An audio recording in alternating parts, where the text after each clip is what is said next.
Hello, the name is Doris, Disco Doris, 009, licensed to chill, and welcome to Creative Saturday. And I'm starting off with colour 20, which you might be able to see as I start to bring it in, is a black.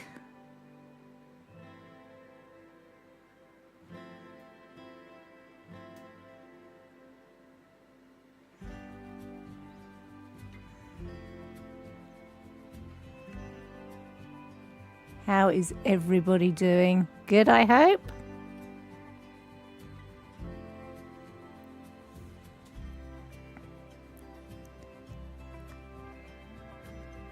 I wonder whether we're very quiet at this point because people have forgotten that Saturday is the day that I haven't changed. Schedule-wise, we're going to be here from 5 until 9.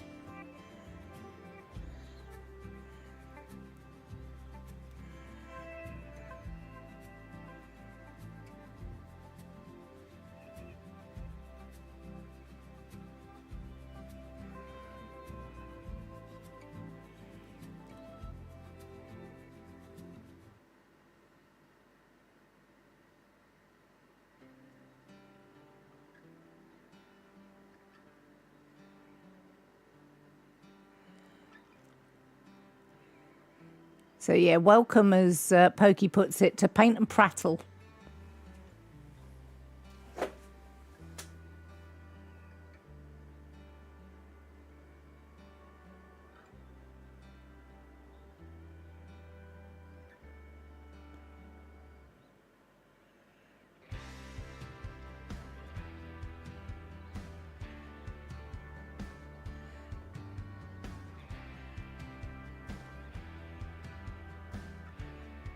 So the music selection today, I have just chosen the genre of folk and no vocals.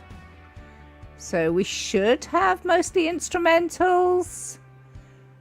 As you're no doubt aware, occasionally the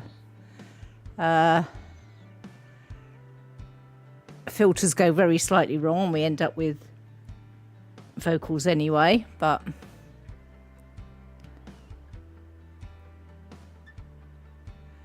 I'm hoping that's not going to happen too many times today.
I'm sure it'll improve as people gradually get the times embedded in their heads.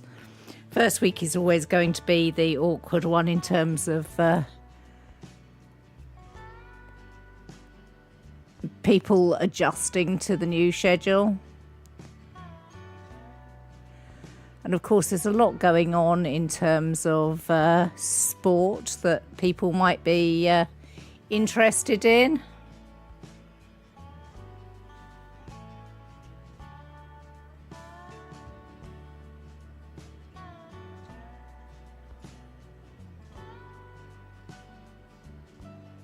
I'm going slightly cross-eyed at this very fine detail.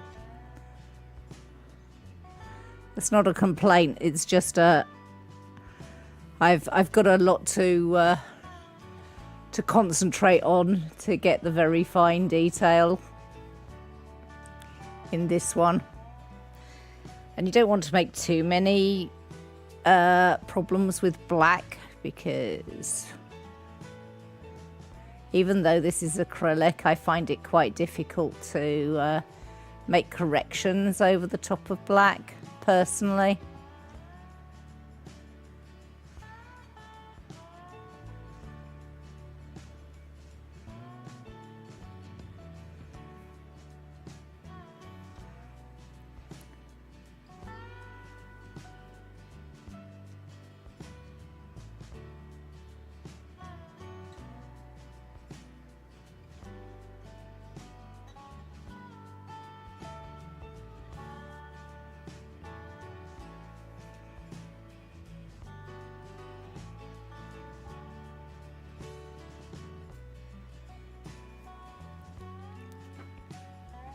Hi, Snowdrake. Just popped in to say bye, Doris. You got plans today, Snowdrake?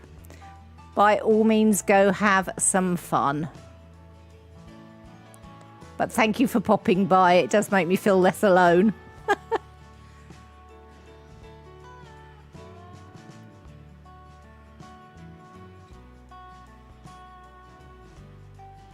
I appreciate you, Snowdrake. Let's hope that kept your streak alive. About to leave for your grandmother. Might be back before end of stream, but also might not. Fair enough. Have a good visit with Grandma.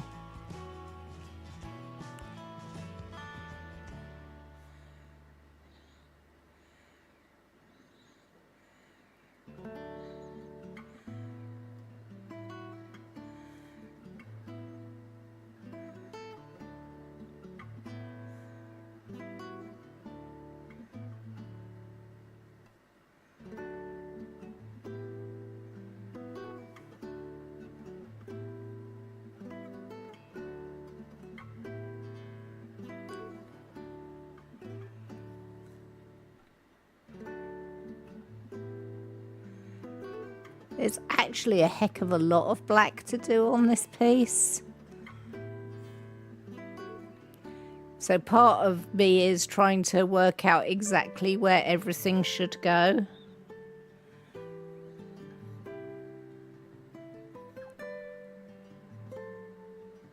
Because none of them are huge bits. Some are bigger than others. Some are more obvious than others.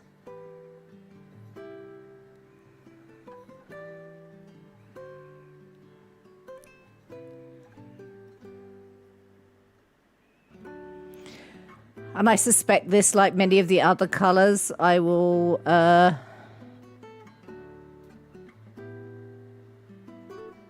definitely have moments of missing some of the little bits that need to be done. But that's fine, I can come back and do them later.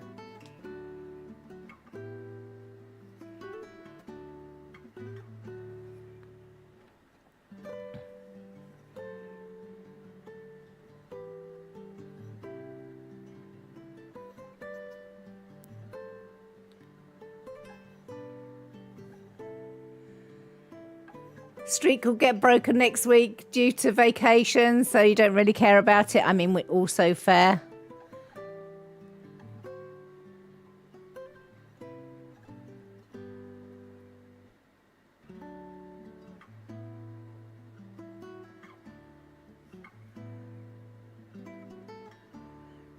I'm sure people will pop in gradually. As I actually said, I think it's due to the schedule change. Not everybody is sure when I'm streaming right now.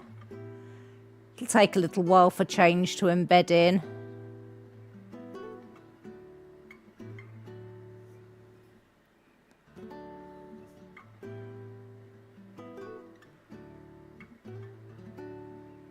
But yes, do have a lovely time with your grandmother.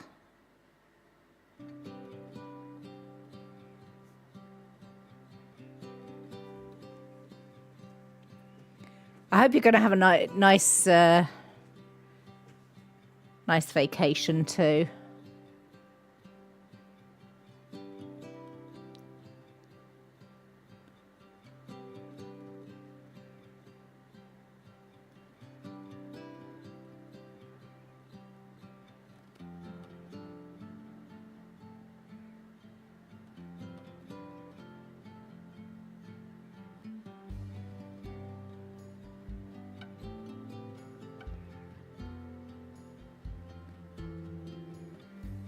The good thing about doing something like this, though, is that, you know, I can quite happily sit and do it and not need people to chat to. It's easier to have the dialogue, mind you, but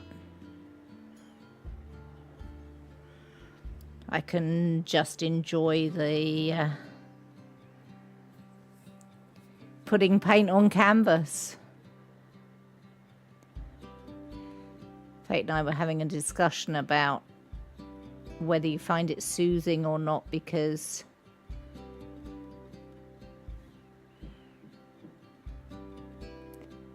it's, to me, I don't have to pay too much attention in terms of my ADH wanting to wander about.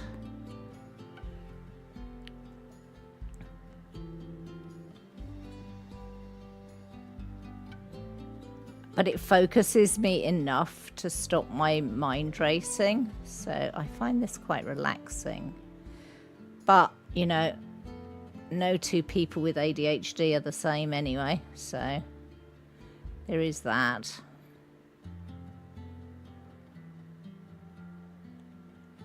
We might share some traits. But what one person enjoys is not necessarily going to be the same thing as another person enjoys. Thank you. Thank you, Snowdrake. Bye-bye.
I'm quite enjoying this piece of music because it reminds me of the vacation I took that this comes from, when I was looking for music for the Istanbul section of the videos I made for the vacation.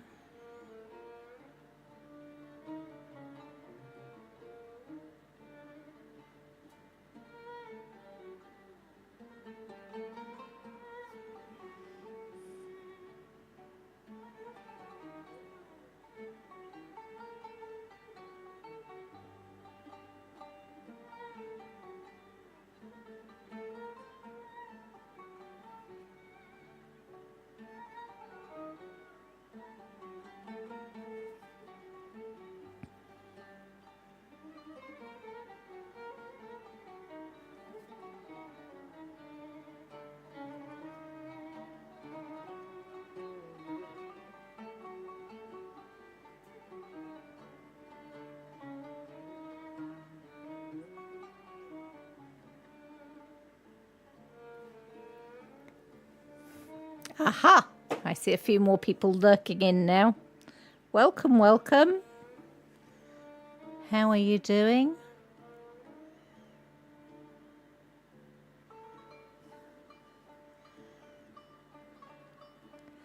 So I decided to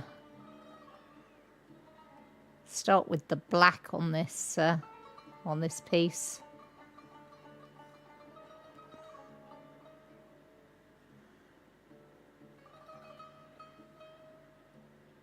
Which I think will give it quite a different feel to how it felt before the blues and the yellows are the sort of colours I've used so far, but getting some black on the canvas is a very different thing.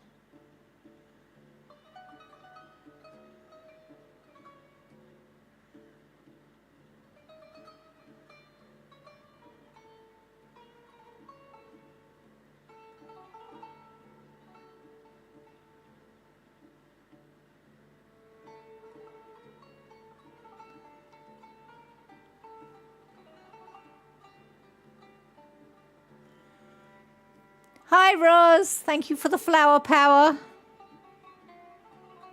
Your origamis were exquisite, by the way.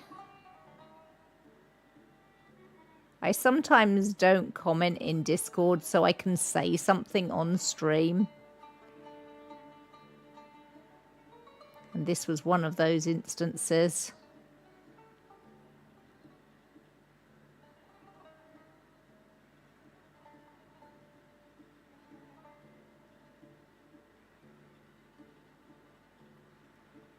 I love the paper that you used too.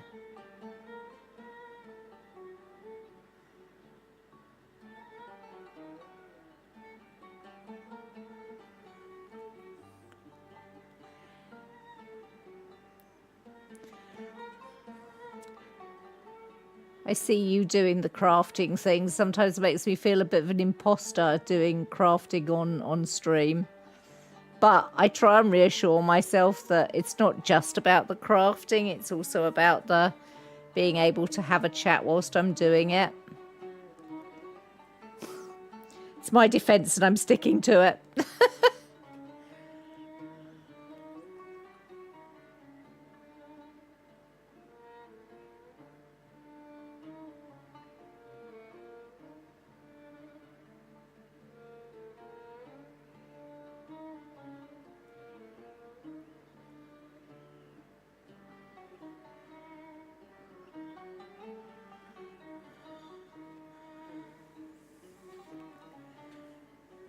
You sometimes feel that too, since it's in your name, but you don't do it frequently anymore. I mean,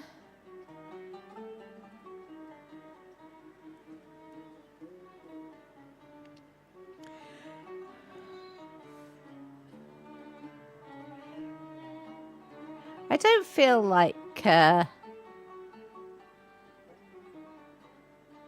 it's something you should be, you don't have to do it often to still identify with it.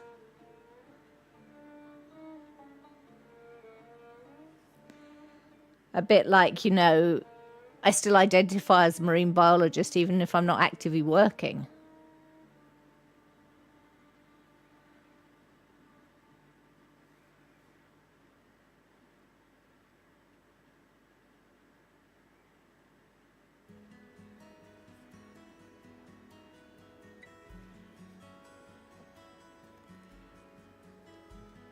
Don't think the frequency of it defines it at all.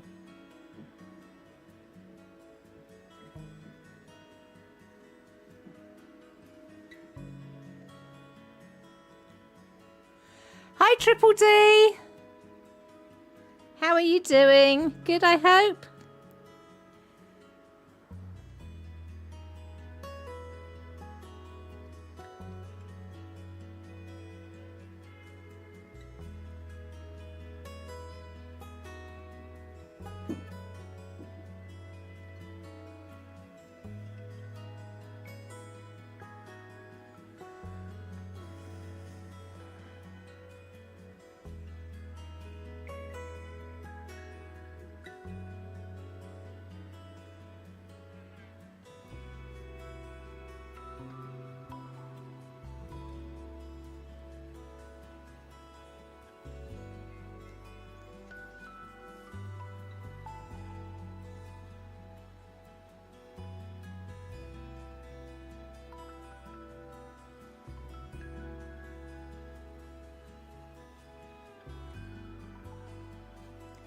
I mean, I suppose the good news about doing the black is it shows up well on camera.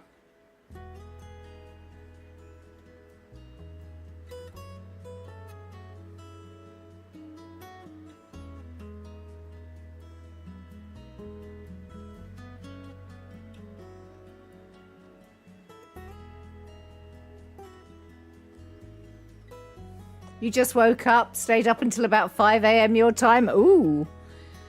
Was there a particular reason for staying up that late, or did you just lose track of time?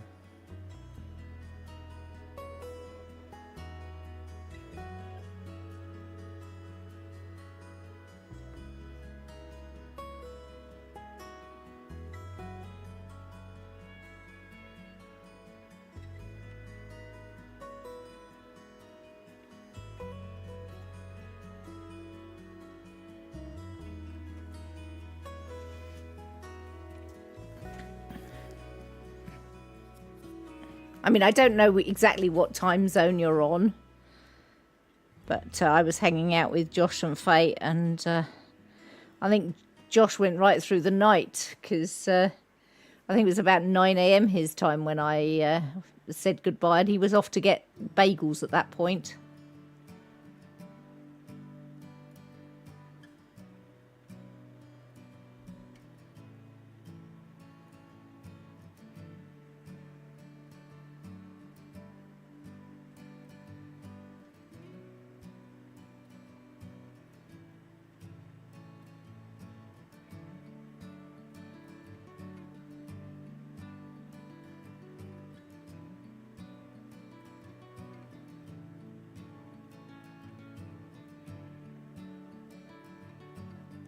We were discussing the nature of art at that point as well.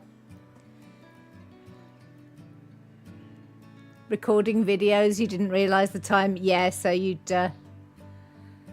lost track of time. What are the videos about? Do you have a YouTubes?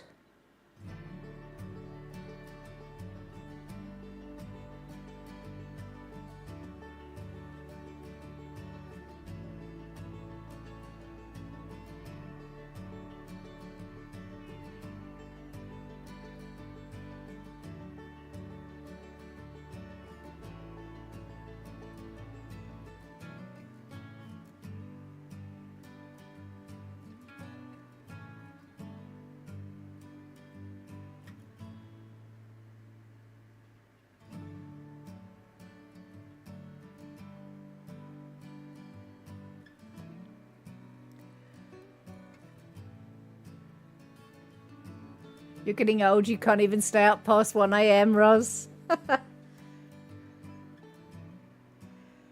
Honestly, it depends what I'm up to. I can do it, but good Lord, I pay for it later. I think that's the thing about getting old that I've found. It's not necessarily that you can't do such things, but the recovery takes so much longer.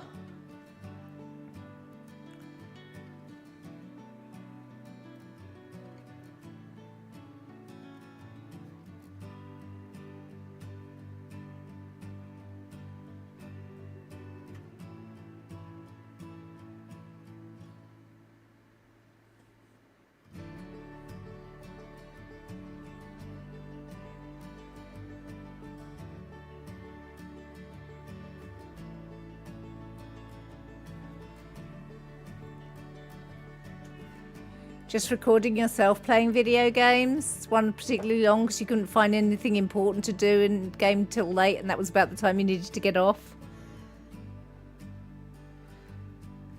But is there a purpose to the videos? That's what I'm asking, really, I suppose. Is it just to have a record for yourself? Or do you have aspirations to do something with it?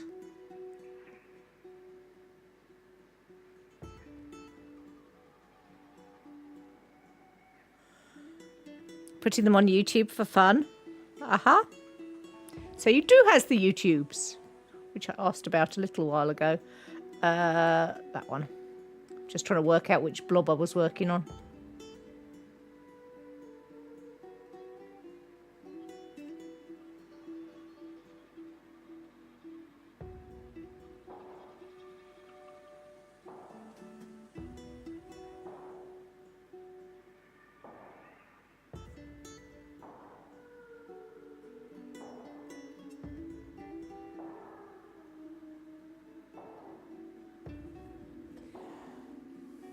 Hi, Dina.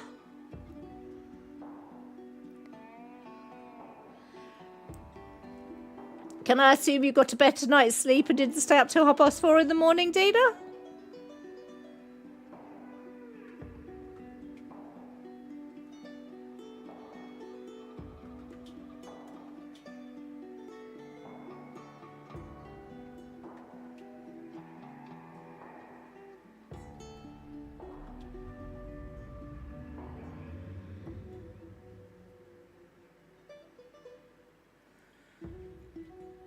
You didn't hear well? You were peeling up in a breakfast bar? Ah, nice. You went to bed about 4:30, got up about something a.m.? What a.m.? Because you couldn't sleep.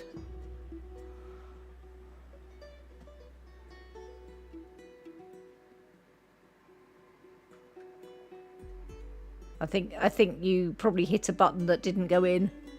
8 a.m. Okay. Oh, I'm sorry you're sleep deprived, or have you managed to have a nap since?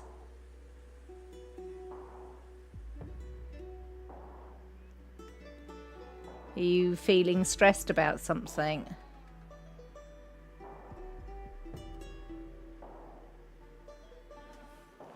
Or were you watching too many K-dramas and your mind was trying to work out all the permutations of the plots? I've done that occasionally. I've watched something and then it's not allowed me to sleep because I've got too invested in the plot, and my brain has needed to sort through what's been going on.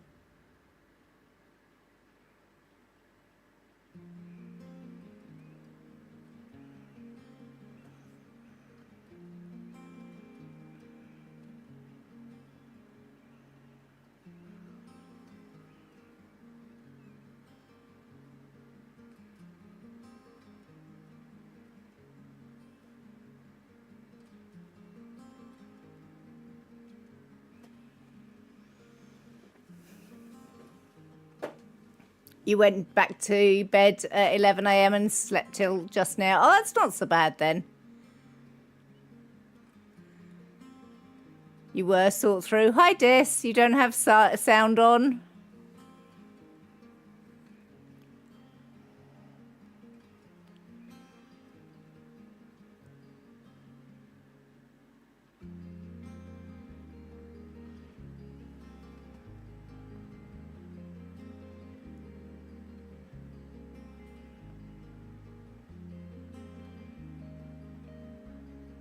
You did sort through, but it was mainly due to it being too warm.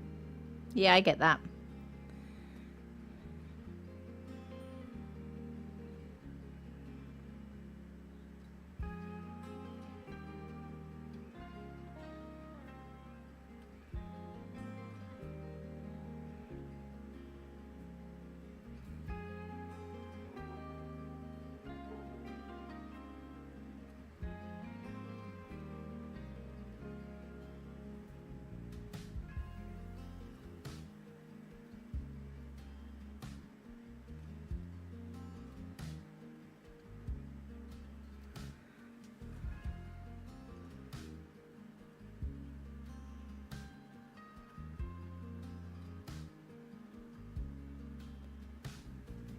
Sorry, I realised I've just probably leaned in front of the camera. Oh, maybe not.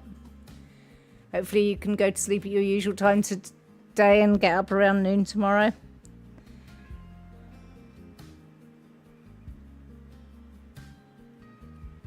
What is your usual time, Dina?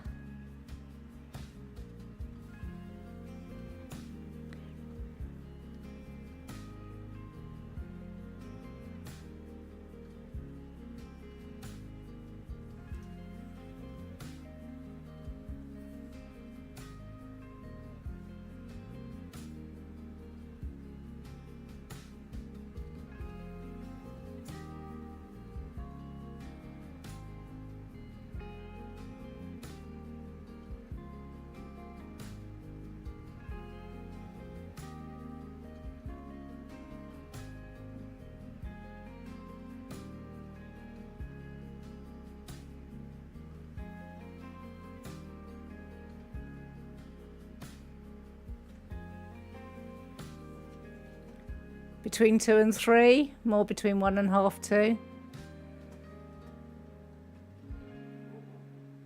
Your sleep schedule is wild. Can't even call it a sleep schedule. I mean, I tend to go to bed between 10:30 and midnight. I'm occasionally later, but 10:30 and midnight, and I tend to be up between 6 and 7 in the morning. Sometimes it's a little later, but not often.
So I think it's different for everybody, the whole idea of a sleep schedule.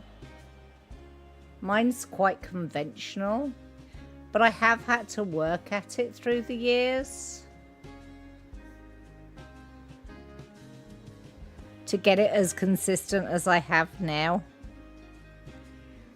One of the things I do is when I go to bed, I don't bring my phone with me.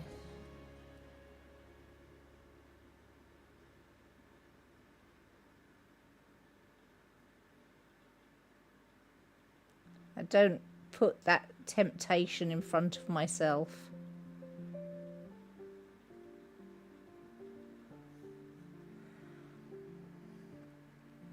It would be all too easy for me to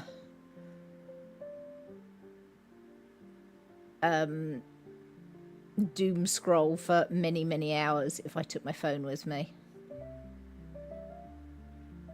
I'm not saying everybody should be like me, but that's a thing I have to do for myself.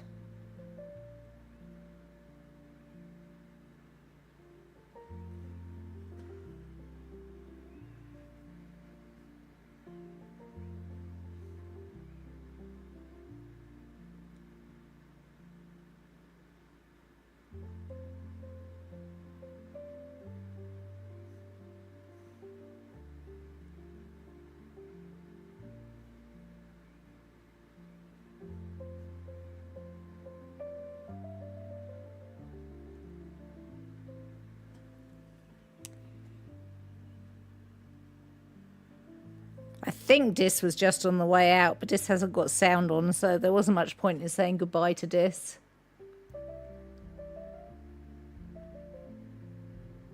From my end. And honestly, I can't get to my keyboard now because it's behind the easel, like directly behind the easel. It's a tabletop easel that I'm working on.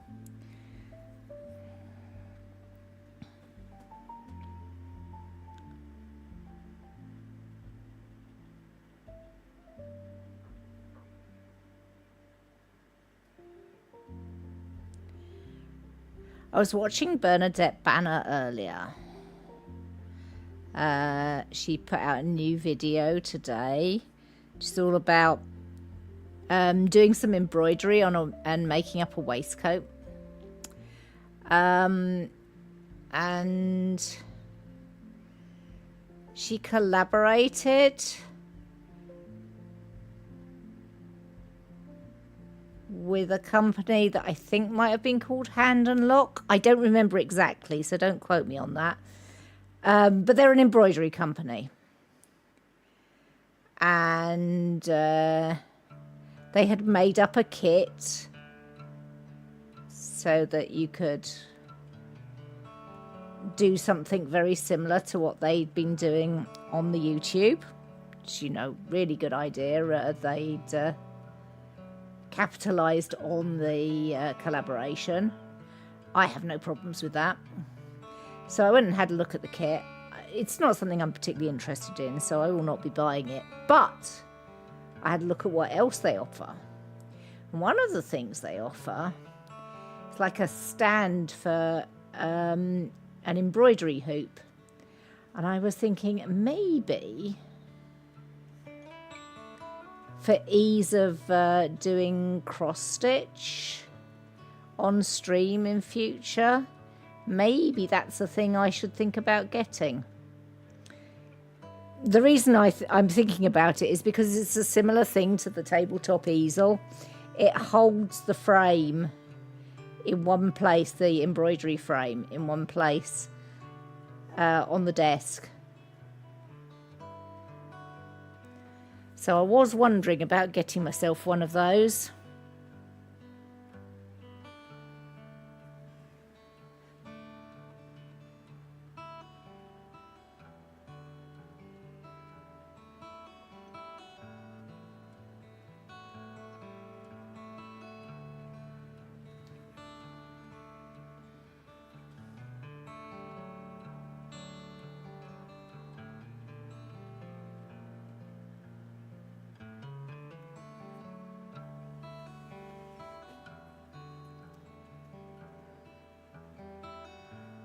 You do bring your phone with you because Duolingo and Instagram are the last things you do before sleep.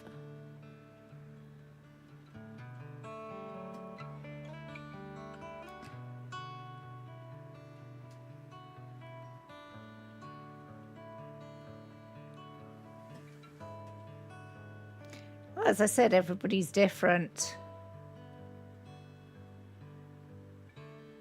I couldn't start looking at Instagram because then I'd be interested about what the people I follow are up to, and then I'd go off to their individual Instagram accounts, and before I'd know it, it would be, you know, ridiculous o'clock in the morning. So I don't do that either. As I said, everybody's mileage may vary.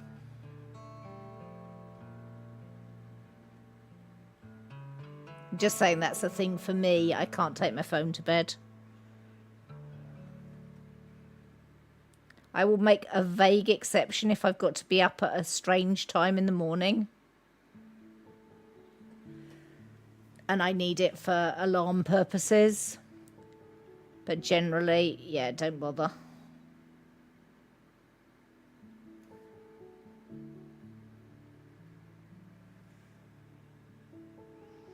What's her most recent video, Dina? I think they're called Hand and Lock. It premiered like 3 hours ago or something, the video.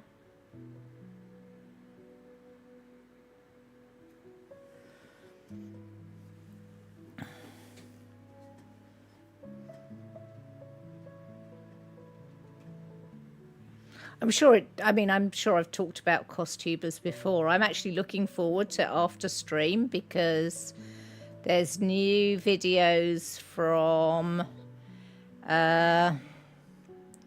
Rachel Maxey and Abby Cox and Nicole Rudolph, all of which I will want to watch.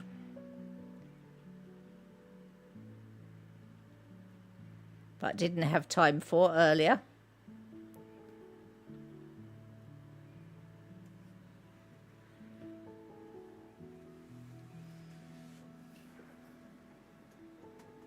But I did have time to watch the Bernadette Banner one.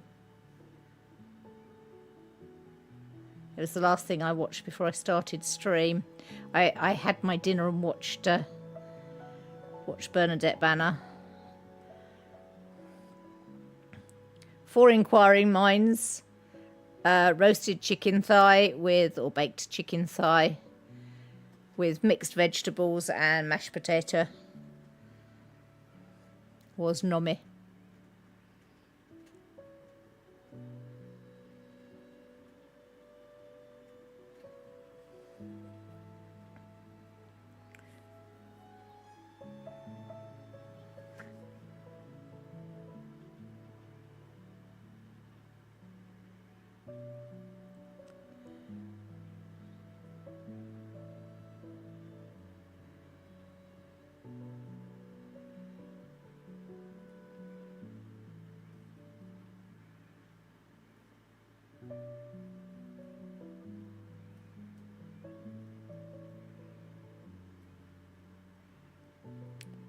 I think Pokey finished his off with some salted caramel ice cream. You probably would have watched it before now if you hadn't slept then. You completely missed Grace's stream because of it. Oh, I'm sorry, Dina. Having said that, I think Grace is probably doing the nap thing now and won't make this stream, because that's sort of how it goes.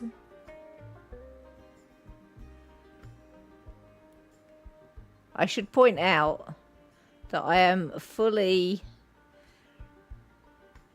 behind people putting their in real life needs before streams. So all power to Grace having a nap.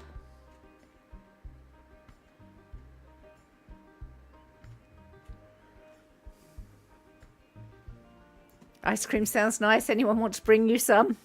You're a little bit far away, to be perfectly honest, Dina.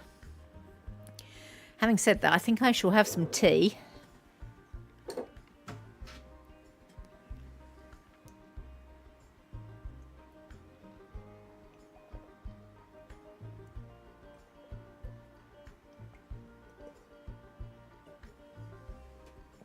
Everybody would like ice cream, please, Pokey. I don't think you even tuned in earlier, did you? I mean, if you were writing network documentation, I should imagine not. Because laptop, it's not like you've got two screens like I have, so multiple windows open with the different things. I mean, I know you can use smaller windows, but...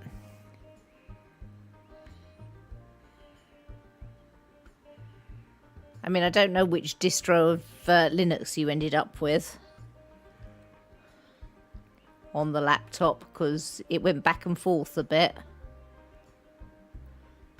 after you broke things, or it broke itself. Either way, it got broken.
You could have multiple things open at the same time, but you didn't bother.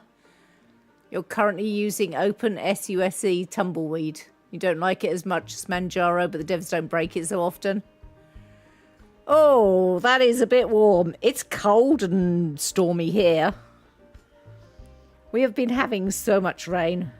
So much rain. The local park is flooded.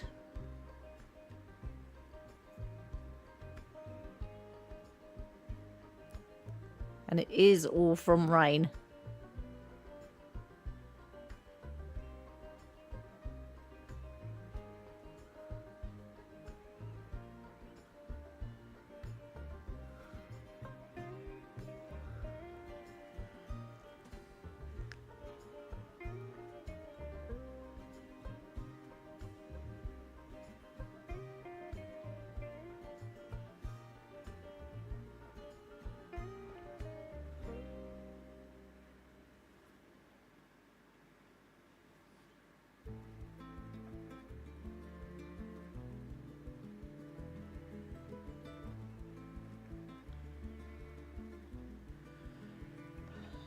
You're being yelled at now after he started eating the monster when you woke up.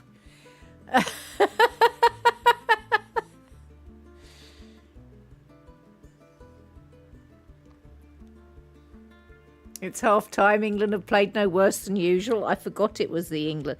That might also be a reason why everything is quiet.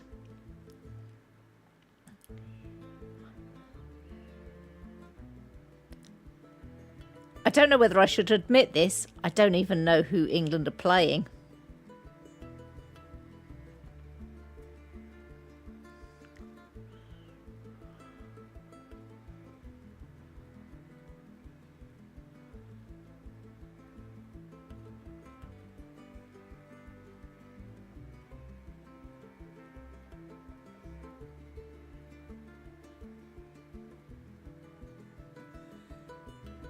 Hi, Kate!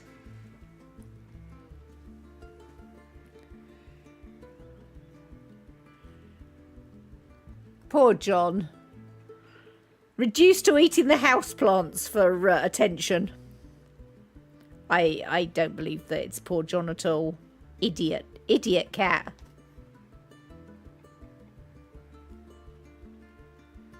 You've been spotted? Ack. Pretty sure you hadn't said anything up until then, Cade. I mean, maybe you had, but... Were you endeavouring to lurk quietly?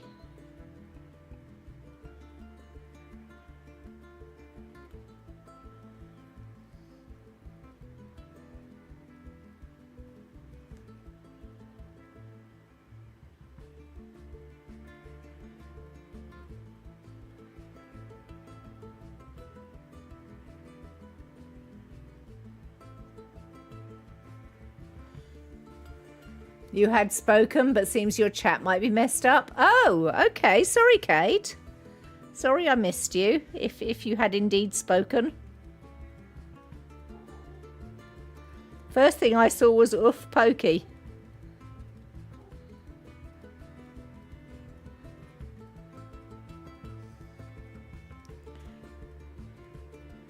Has Pokey responded about who England are playing? Because I haven't seen that either.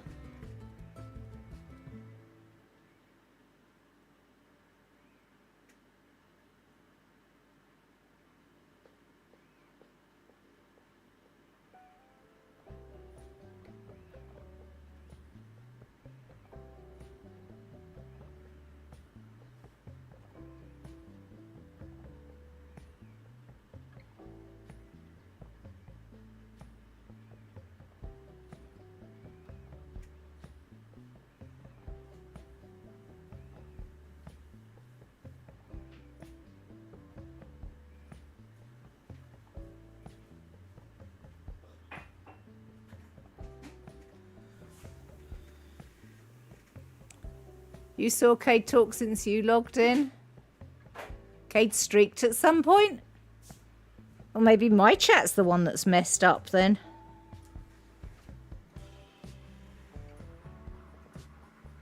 But they're playing Switzerland. Okay. Or maybe it's just my mind.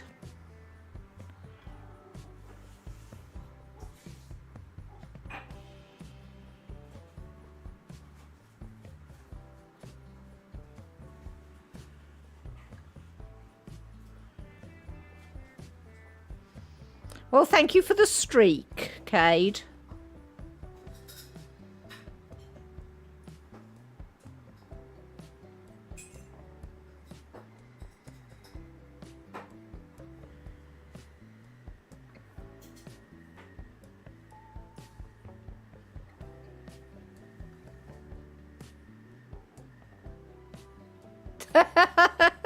You're welcome for streaking. Well, you know, I'm body positive. I don't care about people being naked.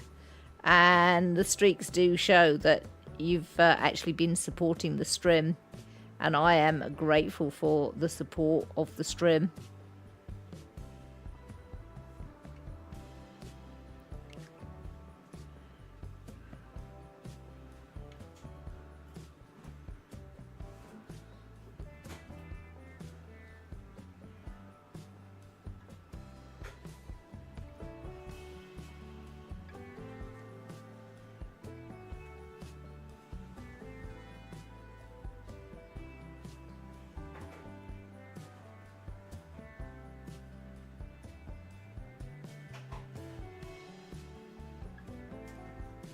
I'm obviously selectively blind.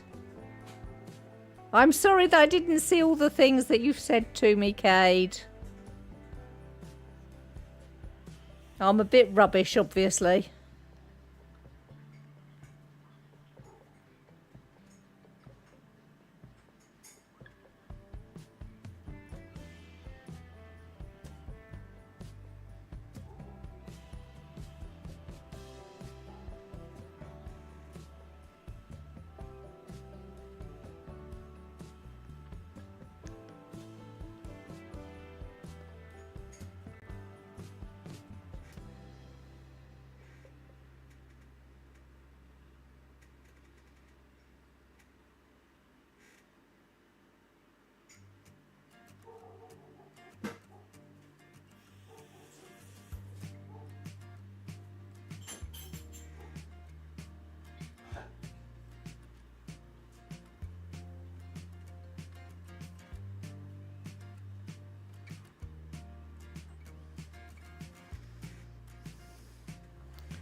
Pokey has delivered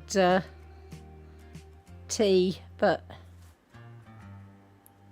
can't work out how to deliver it without getting his arm right in the way of the painting. Hi, Ghostly! Thunderstorm knocked your internet off. Oh no. Be right back. Foods be ready-ish. Nice.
Other than the thunderstorms, are you doing well, Ghostly? All okay in Ghostly World?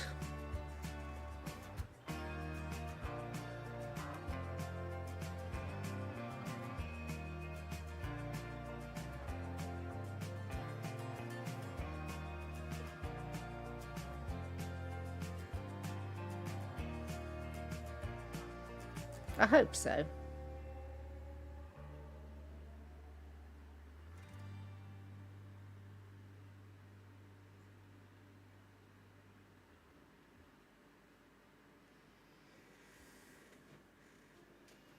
You're perkier than a little while ago. That's nice, Triple D.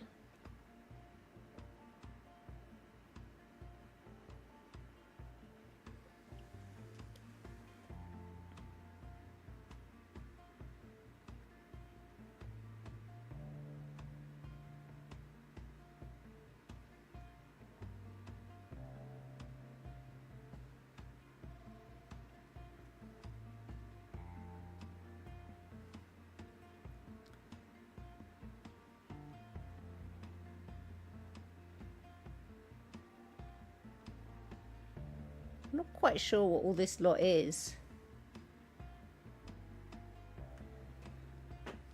We'll come back to it later, I think.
It's never too late to celebrate that your new router was just delivered. Nice, Ghostly.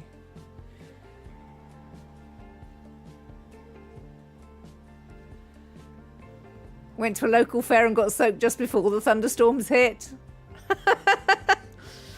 Yeah, I was saying that the weather has been absolutely dreadful. It's terrible down here as well.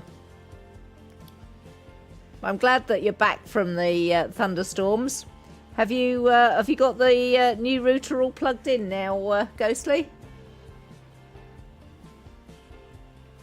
Because that sounds like a result.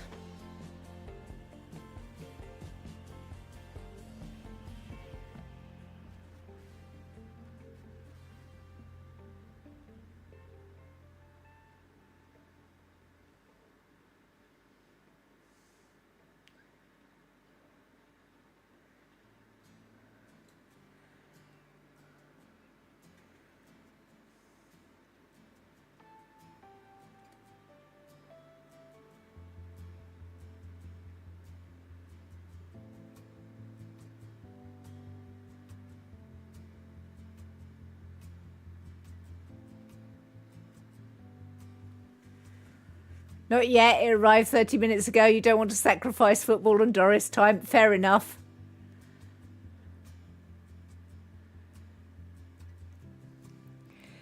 Yeah, if we're talking about football in my streams, we're almost always talking about soccer, association football.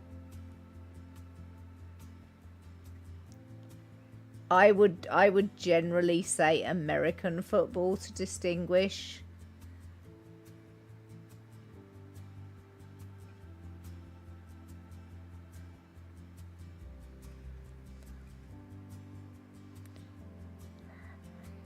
And that's really a cultural thing to do with virtually the rest of the world prefers to use the term football just for soccer.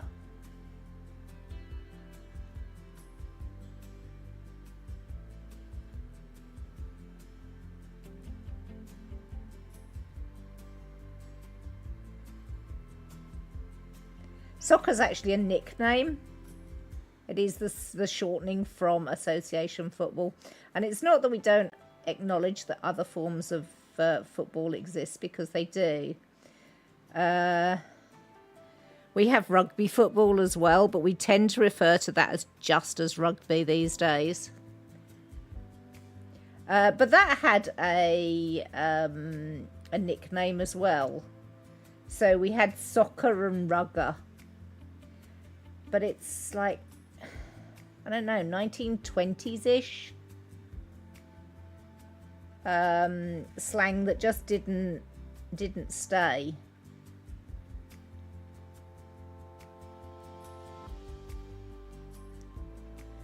In fact, I very, very rarely hear rugby being referred to as rugger these days. I'm not even sure that the youngsters would know that rugby used to referred to as rugger. Sort of dying slang. Things go in and out of fashion, as people know.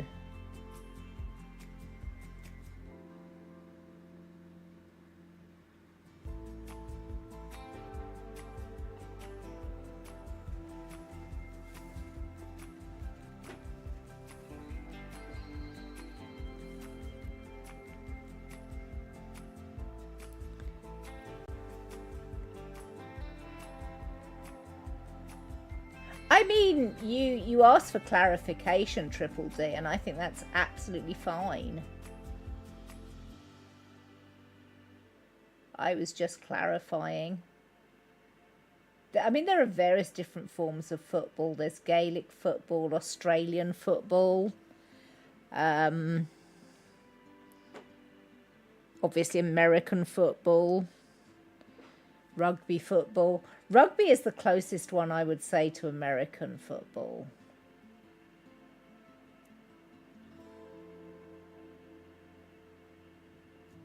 I know they are two separate games, but those are the two most similar forms.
Can you be a youngster if you haven't heard of rugger?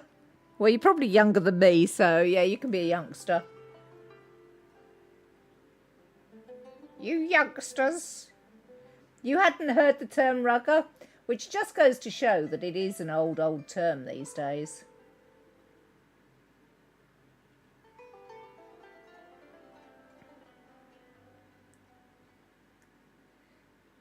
But yeah, so even though Americans tend to call association football soccer, I don't think they realise that it was a nickname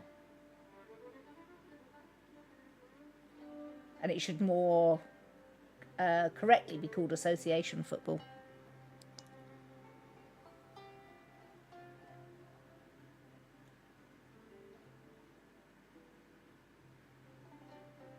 Having said that, everybody knows what people mean when you say soccer, so...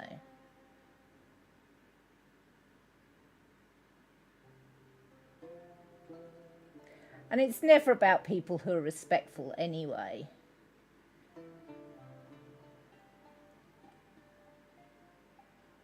I think most people get upset about it when people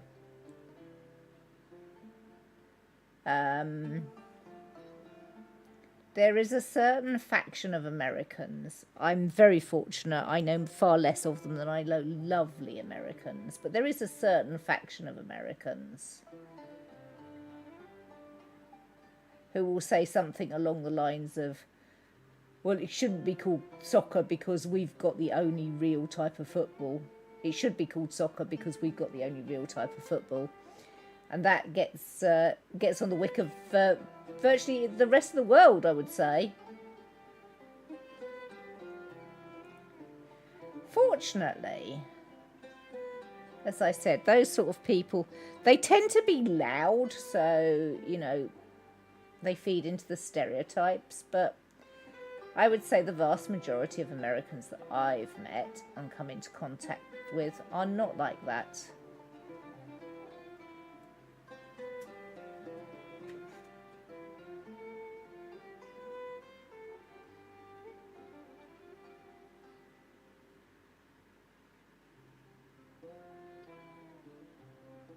It's noteworthy that that particular type of American has almost never travelled outside of the USA either.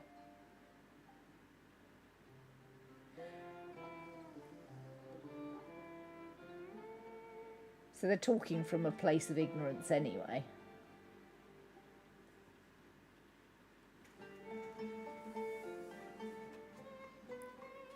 Those Americans irk you to no end. You know exactly who I'm talking about then, Triple D. Give the Swiss player an Oscar for that performance. Is the Swiss trying to persuade the ref that there is foul play has taken place?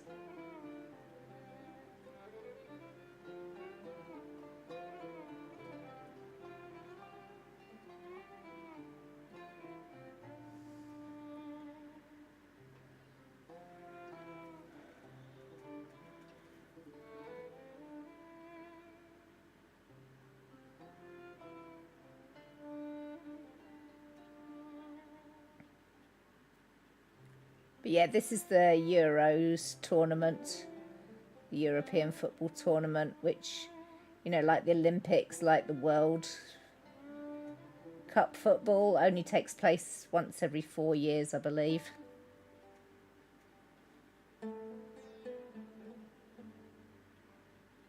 So you get a lot of people quite invested in watching all the national sides play.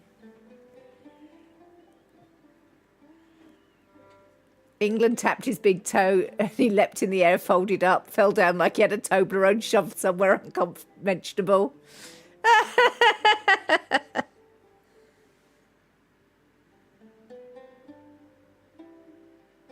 I mean, I get that, you know, not everybody can travel. I like people to travel because it gives you much better perspectives on things.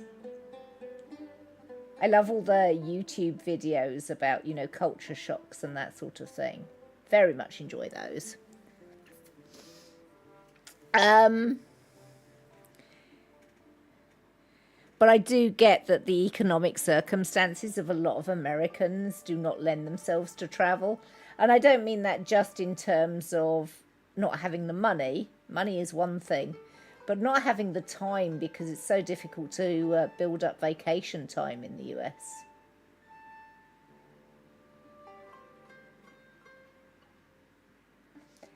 Added to which, America as an overall country, the different states are quite different. And I totally get vacationing in different states, especially when you've got so much that works for tourism, you know. The national parks are gorgeous. Obviously, there's the other end, the artificial vacations of Vegas and Disney, and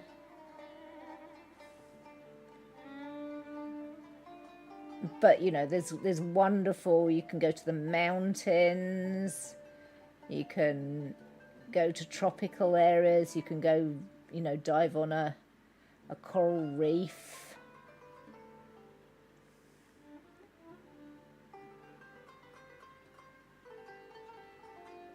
All sorts of different stuff, and it is amazing. And yet still no one goes to Idaho. I love Idaho. I will be going back to Idaho. It's a well kept secret, and I'm supposed to not talk about it.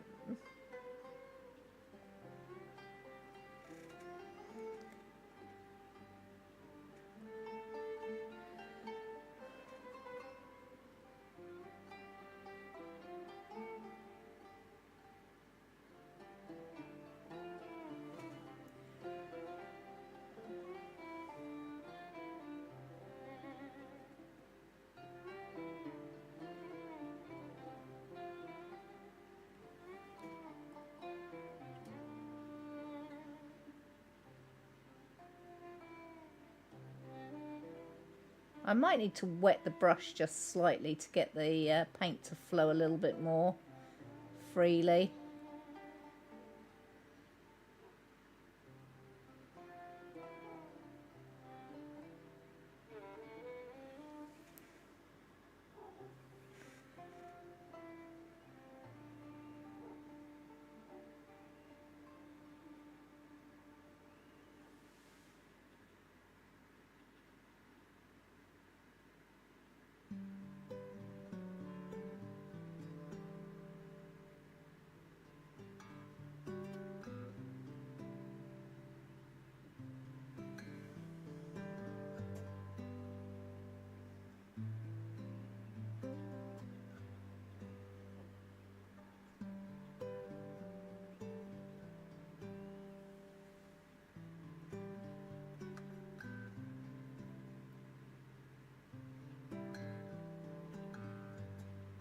Trying to work out how much I'm leaning into the camera.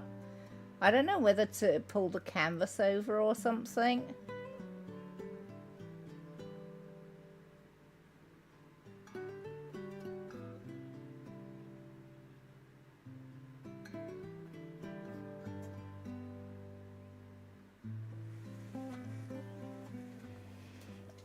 Because obviously as I work across to the right, this is like full stretch for me.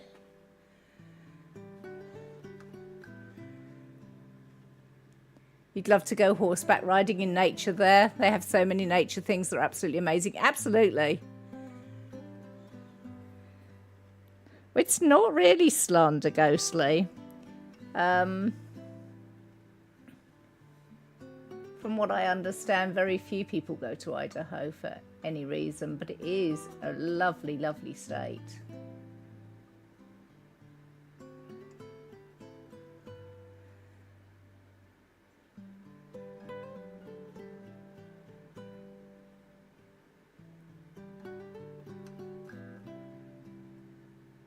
The amazing deserts as well of the US.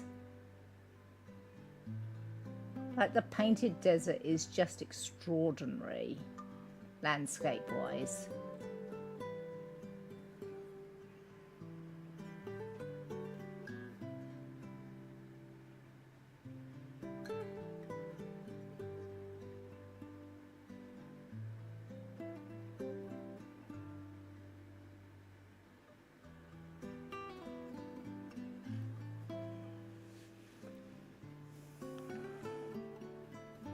So you've been to Florida, Chicago, New York, so far away from that nature, except for the Florida Keys. Well,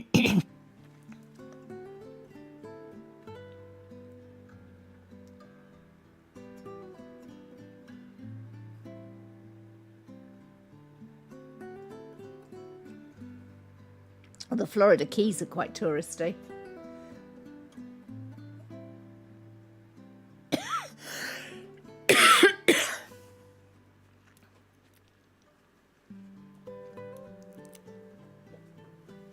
I haven't been to Chicago.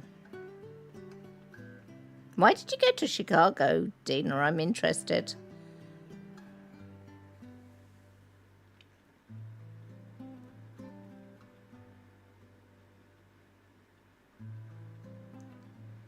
I'm making a mess of this particular bit of black. It should be just a single line. It's now got blobs on it. Never mind.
Alligator meat tastes pretty good. Dina not wanting to play with the alligators.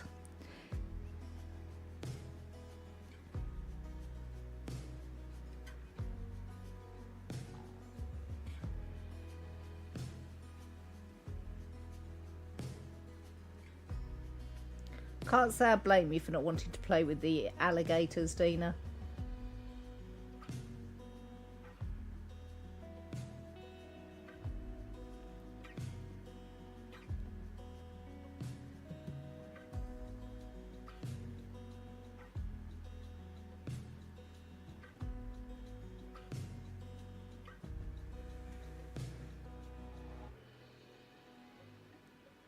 One of your gospel instructors coming from Chicago. You had a group of gospel people visit him and get to know his home church and surrounding communities.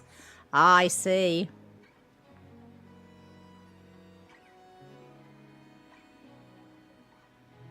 And you were quite young at the time?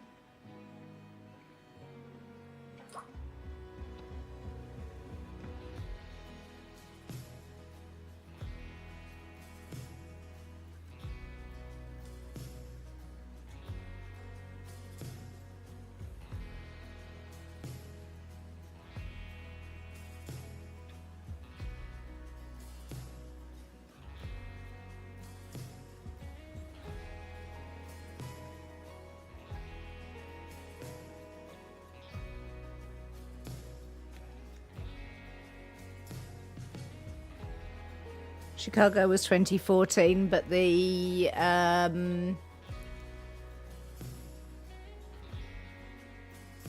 Florida trip to the Keys was you were quite young. I think you said 7.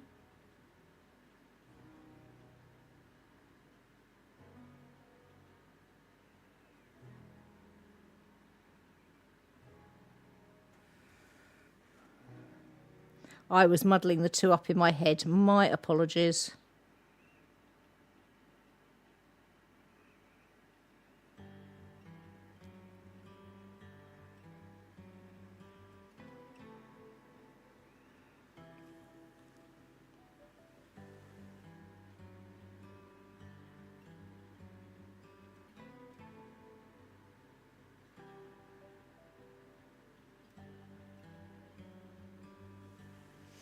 So what do I do? Do I just leave my face in the corner of the picture, or do I move the picture over slightly so I can stay out of it? I should also grab my tea.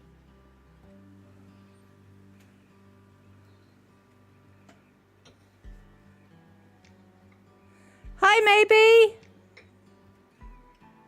You went to Florida 3 times starting the year when you went from 6 to 7 years, always over Christmas and New Year's. Best New Year's parties of your life because no blood fireworks and being able to jump in the pool at midnight. Nice. No bloody fireworks.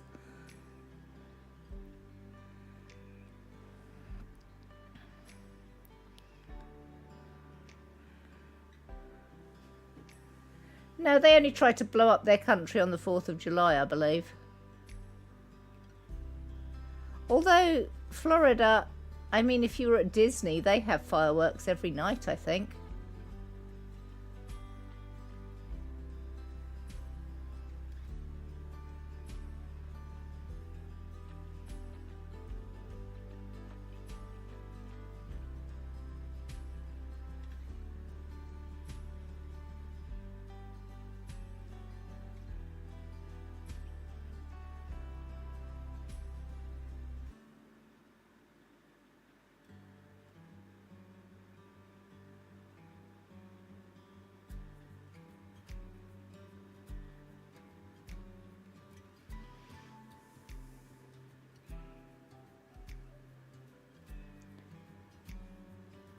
Hi, Pat. Florida is a creature of its own.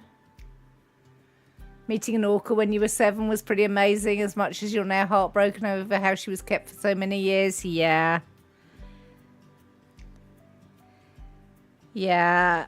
Orcas are not meant to be kept in captivity. That's really not a thing they should be doing with them. None of the sea mammals, actually.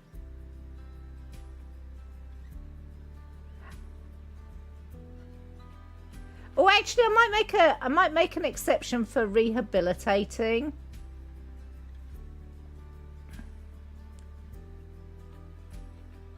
Because I think dugongs are pretty happy in captivity because they only bod about anyway. They're not. Although it depends on the type of the sea cow, I suppose. Some of the oceanic ones would be pretty unhappy, but the ones that sort of bod about in marshes and swamps, I think they can be pretty okay in captivity. But only for the purposes of rehabilitating them, you know? Because a lot in Florida get hit by boats, propellers and things. And I have visited a facility that was rehabilitating them, and that was an okay way. I like communing with the manatees.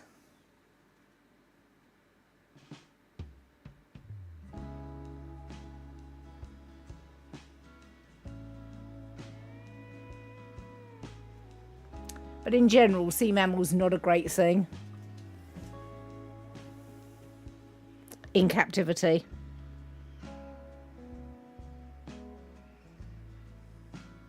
I still love to see them wild. But yeah, I would definitely not be for any of the tourist things that are like swim with dolphins or whatever. Like, no, do you know how stressful that is? It's one thing if you're swimming in the wild and a dolphin comes up to nose at you, but just getting in the water to directly swim with them because you want to, no, don't do it. They're not your playthings.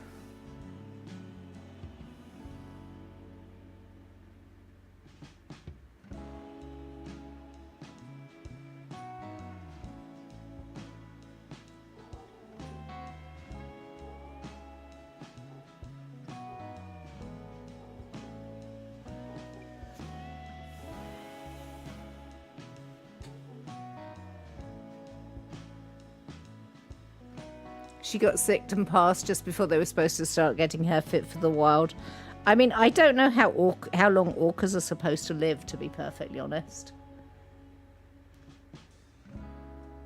I don't know the lifespan of an orca. But it strikes me she was probably an old lady-ish.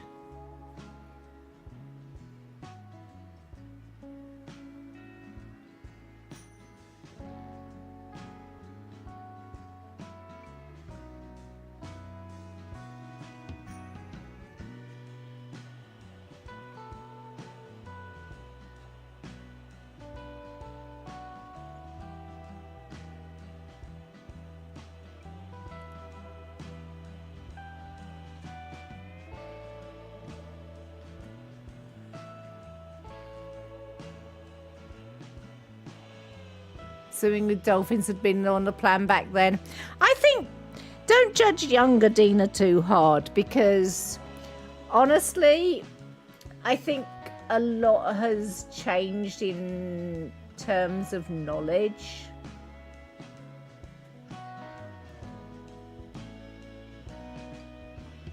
I mean, I can just about remember when zoos were purely for sort of gawking at animals rather than, you know, the conservation hubs that they are these days.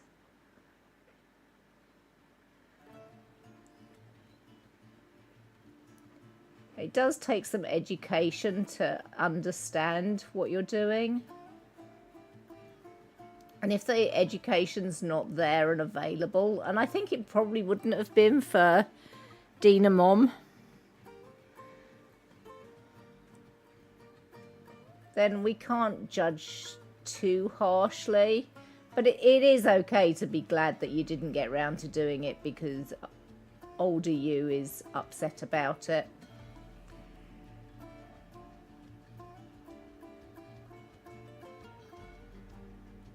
Her brother died 1 or 2 years into captivity. Were they captured from the wild, do you know, Dina? Because obviously you know a lot about that particular animal.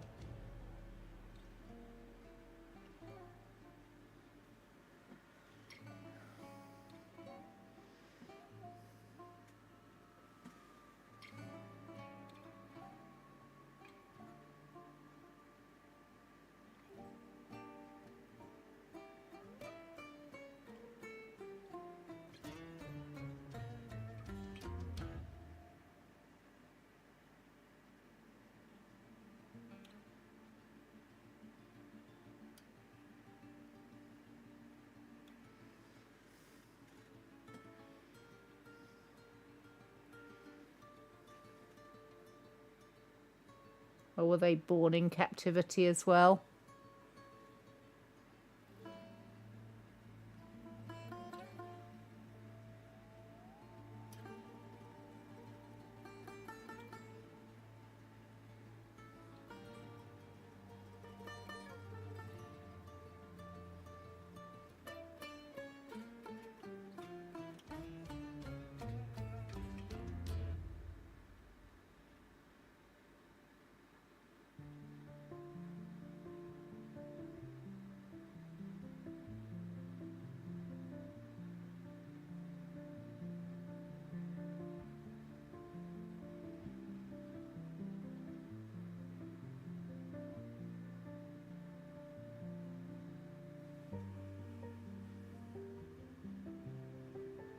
Those two were captured.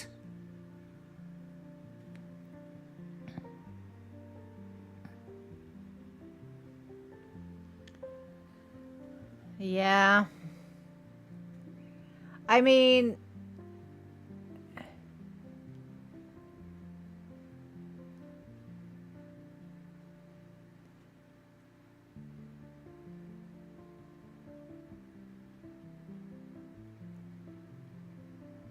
I know there have been interviews with some of the people that worked for SeaWorld, and they loved those animals. They just didn't realise what they were doing was stressful to the animals.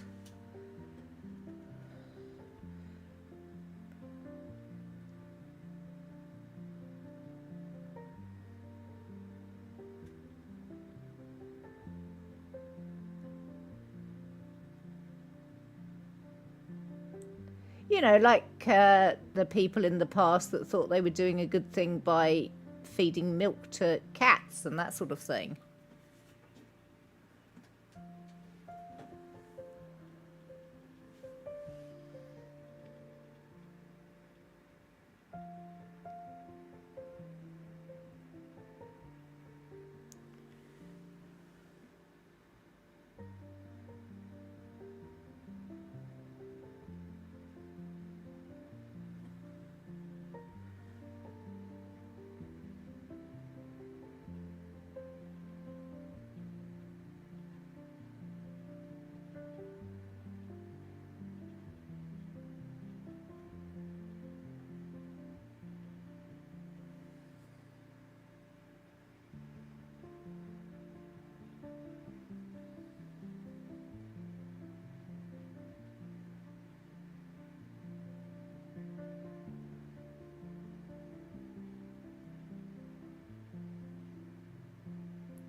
I know I was very distressed with the polar bear they had at SeaWorld, because that animal was obviously suffering from being in captivity. It's a long while since I last went to SeaWorld, by the way. I don't remember exactly when it was. Switzerland just took the lead, 15 minutes until the end of the match. Between 50 to 90 years, and they were captured when they were babies.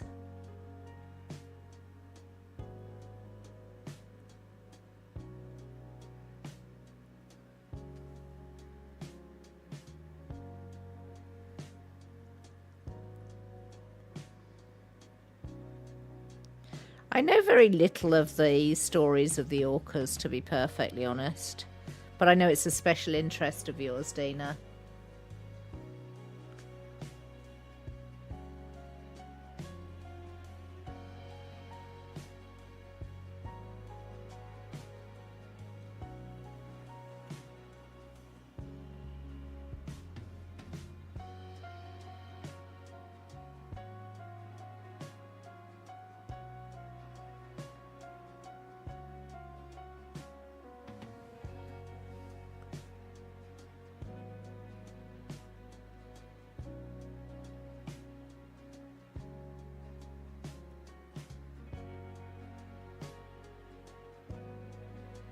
I'm thinking I'm getting the pressure right, and then I blob.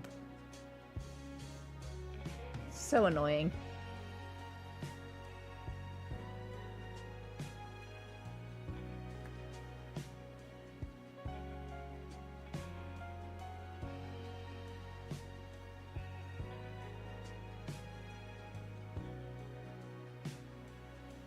going to clean my brush up a bit. I think that might be the issue.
You just looked that particular one up. I understand, Dina.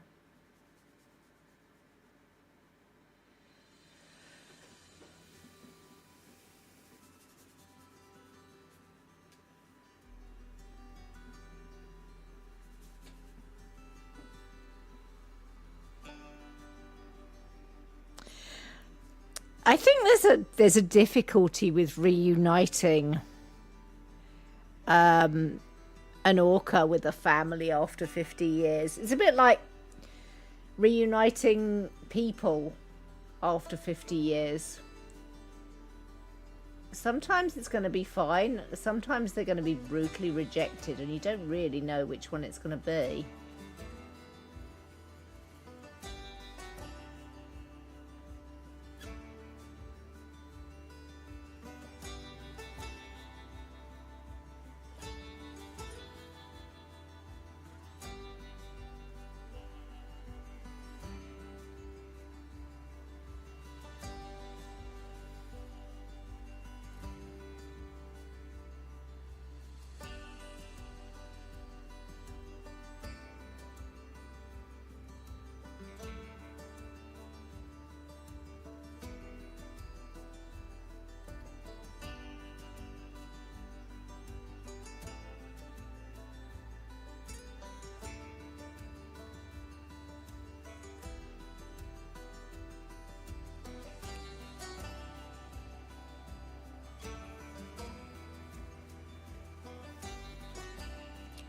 Yeah, exactly, Dina.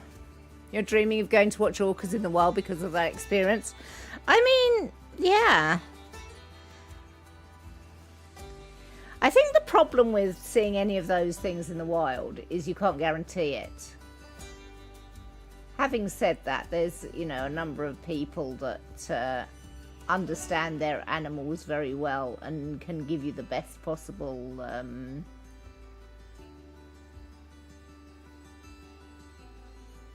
chance of doing such a thing.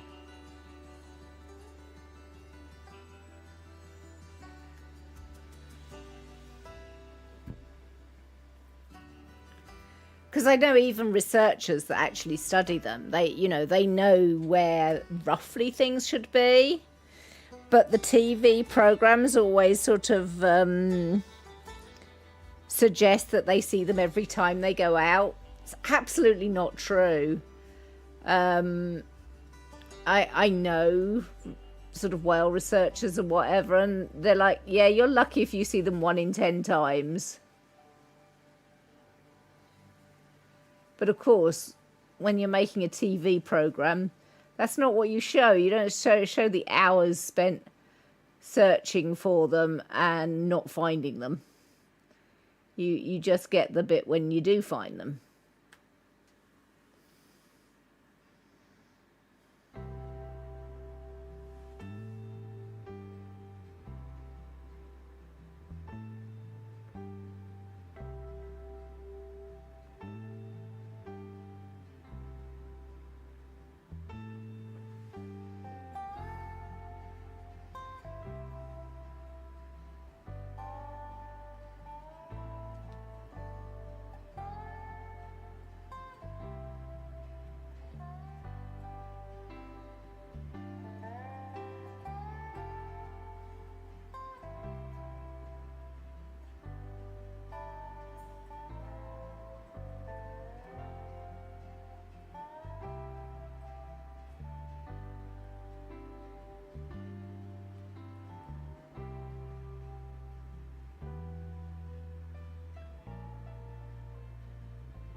I went through the same thing with Keiko, who's the whale from the Free Willy movies.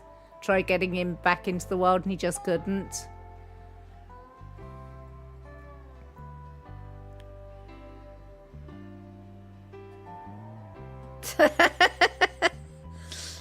Are England finally deciding to play the match now, Cade?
It's like they're running on Internet Explorer. I only took the most of the game. You can hear the old modem noises now. They're all running on dial-up.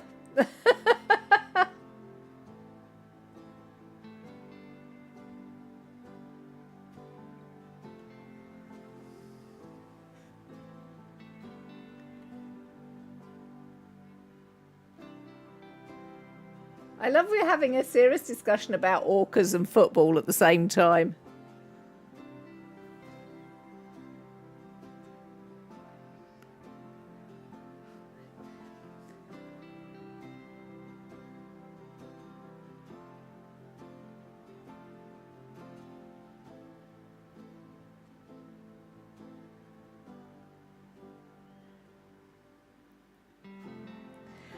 I mean, the other thing about returning orcas to the wild is it's a bit like returning a sedentary human to the jungle. You know, they haven't got the muscle tone and everything to go and just hunt down their prey in the way they should be able to. You know, stick most of us on the savannah, we're in trouble.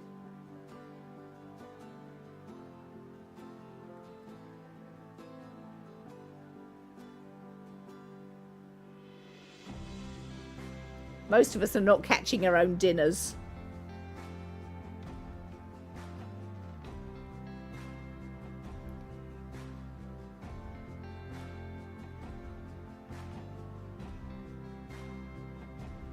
Are you saying you couldn't get through a naked survival episode? Yes, Dina. Yes, Dina. There's no naked and afraid camera crew to help out. You can judge them being stupid on TV. It's not a show I watch. But I'm just saying, you know, if you've lived somewhere where all your food's been provided all your life and you don't move very much, suddenly plonking you somewhere where you've got to hunt down your own food, it's going to be a big shock, right?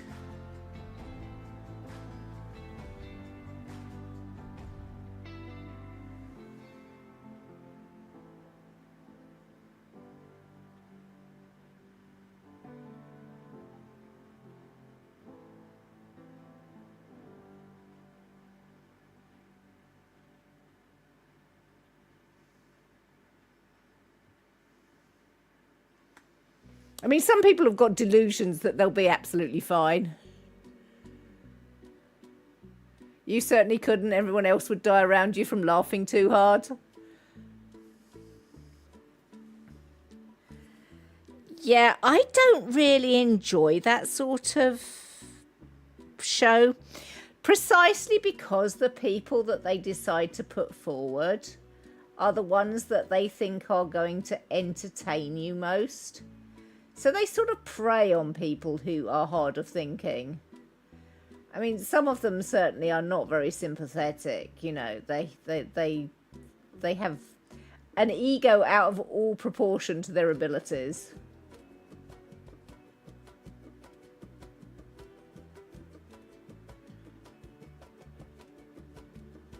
But I feel like they've only filmed them to invite you to laugh at them. And that strikes me as really rather unkind.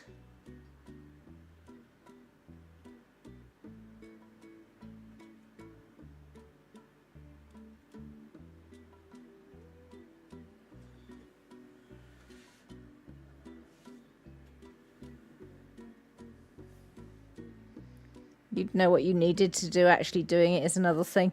Yeah, but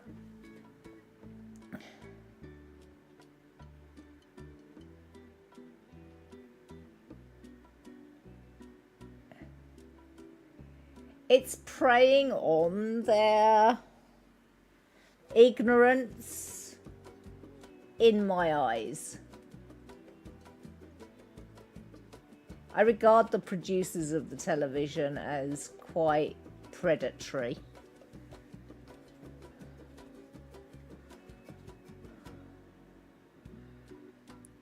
Yes, exactly, Cade. Reality TV. It depends on the type of the reality TV show.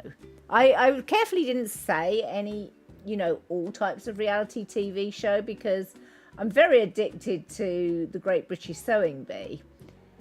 But that's not predatory in the sense of it's preying on people who are maybe not the highest IQ in the world. It's genuinely inviting people to show off a talent that they have. Same with things like the pottery throwdown and the baking show. And they're kind shows, you know. People are shown helping each other. There's no particular need to ramp up the drama other than making all the challenges timed.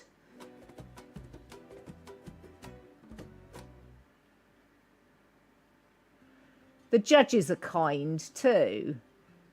They don't mind saying, oh, you've had a bit of a disaster there, but it's never unkindly meant. It's always, you could have done this better by this way.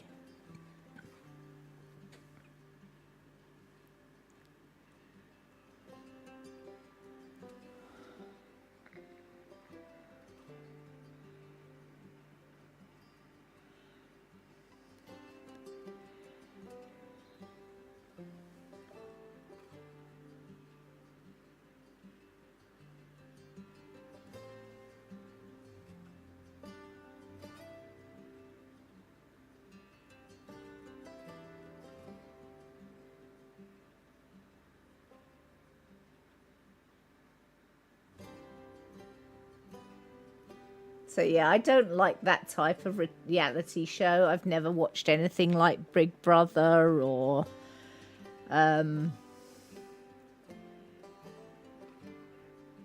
those types of shows because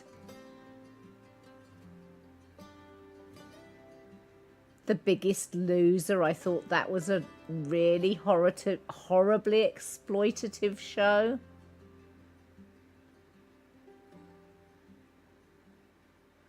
Sometimes you know about these things because you can't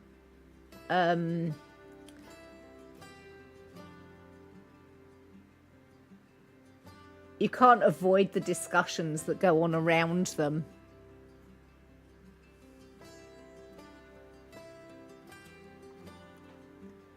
The only reality show you watch is Amazing Race. Does usually have a mixed bag of people of all IQ levels. They do say have a need to hit a drama quota. I'm not interested in drama quotas. I'm just not interested.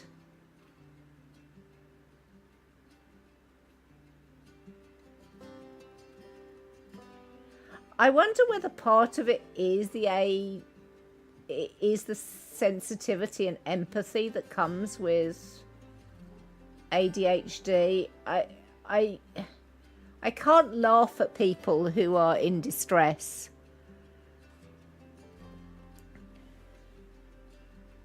Even if they've brought it on themselves, I find it unpalatable to me. All I can think of is that's somebody in distress and I want to comfort them.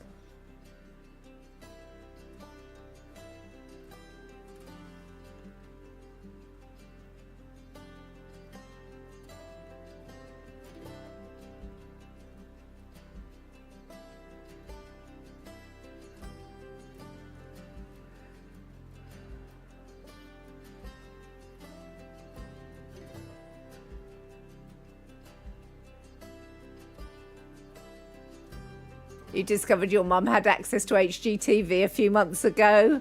I know we're getting so many ideas, so little space, but also why the hell do Americans always rip out walls between kitchen and living room? You'd kill for that wall. I think there's a cultural issue here. I've discussed it a few times with Fate, because I like to have a kitchen separately. I like to you know, be able to make a mess and just shut the door on it for a start. But I also like to be able to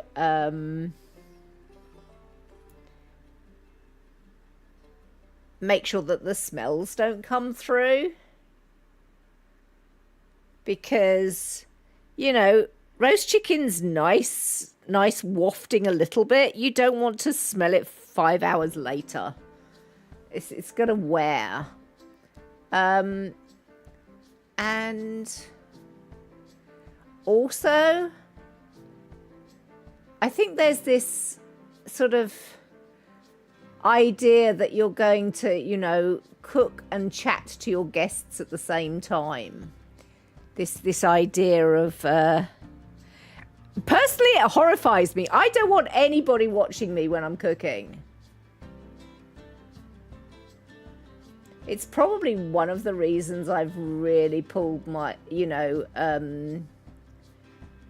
sort of procrastinated about cooking streams. Because I have a real fear of people in the kitchen with me. And Pokey will, I think, validate that. It flusters me. So if I'm having dinner party or something, I don't want people anywhere near the kitchen. Whereas they seem to think that, you know, it's a great thing to be able to have your guests there and watching you. There is a certain element of practicality about it. I can certainly see, you know, if you want to watch the kids or something, but you need to work in the kitchen, that is a valid scenario.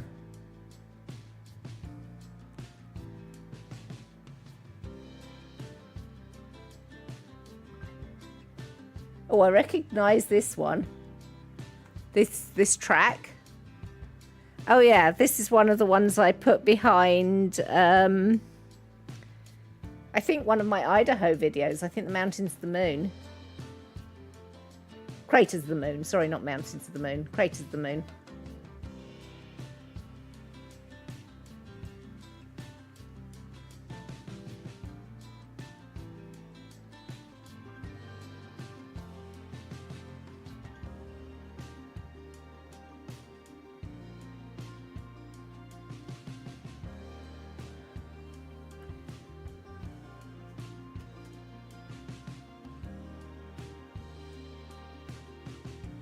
But that's true. There is no wall between our kitchen and my streaming room.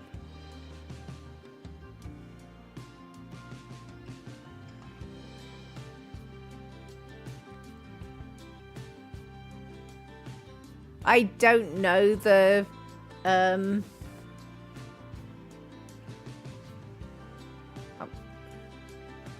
you have shows about people who can't get benefits because they can't work or fine with you. Oh, those pander to a certain very unpleasant type of person. I would say that a lot of that is sort of like the right-wing stuff you get. You can close the door and the cat can't get on things he's not supposed to get on. And when you cook, the living room smells of said food and it's disgusting. That's right. I mean, I might fancy cabbage to eat, but I don't want it in my lounge. You know, I don't want the smell of old cabbage. Ew.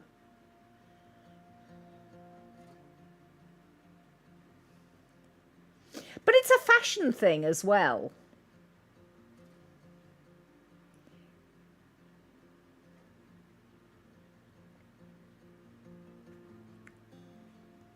Your kitchen is in the back of your house and the only shed wall it has is the utility room. And about 3 foot of the dining room where there's an old pass-through into the built-in hutch thing. I quite like pass-throughs. I think they're a good idea. The hatch where you just pass through the food. I like that idea.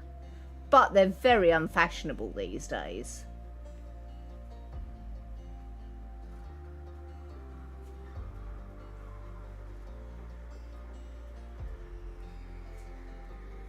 Did the football end?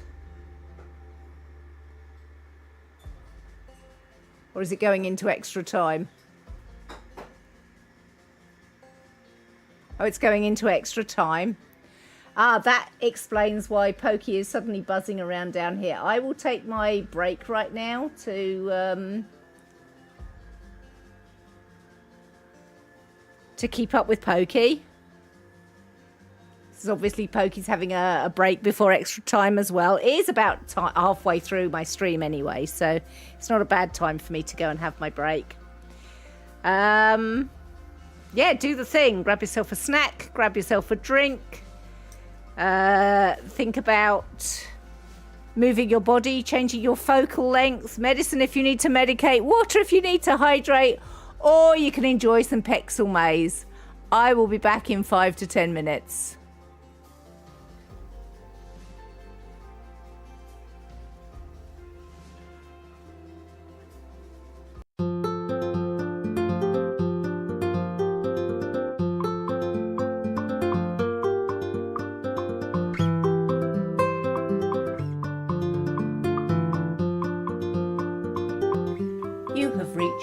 Disco Doris channel, home of incompetent gameplay and handicrafts.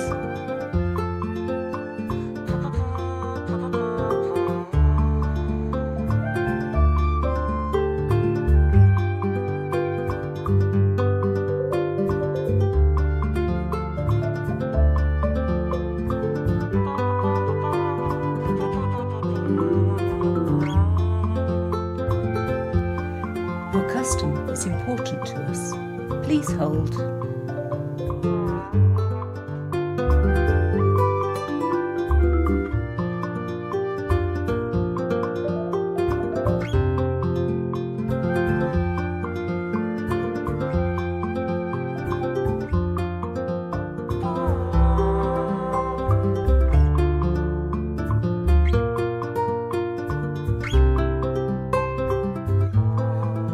Operators are busy right now. We will get to you as soon as possible.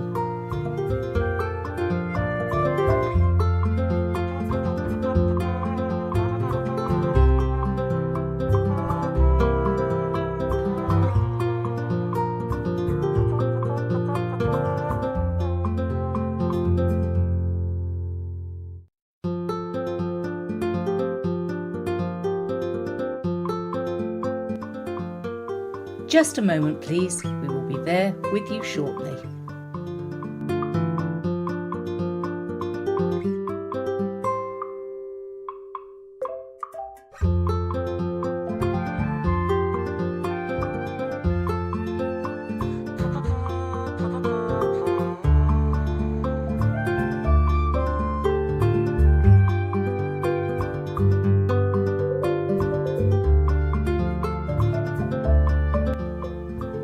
We are your leading source of incompetent gameplay and handicrafts.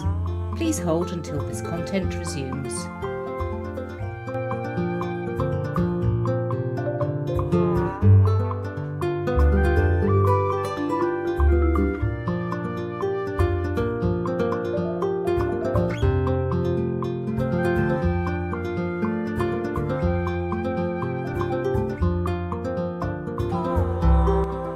Thank you for holding. Your patience is appreciated, and we will be with you shortly.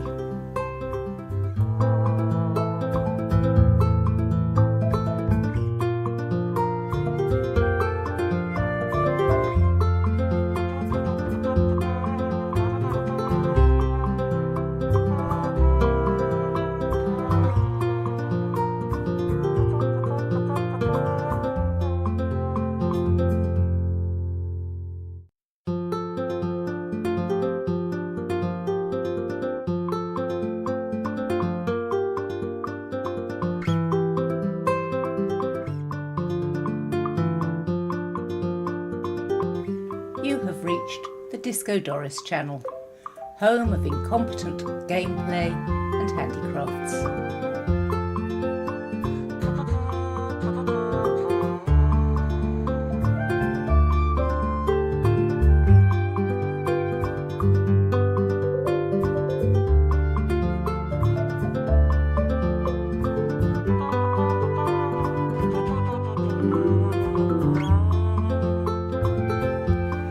Your custom is important to us.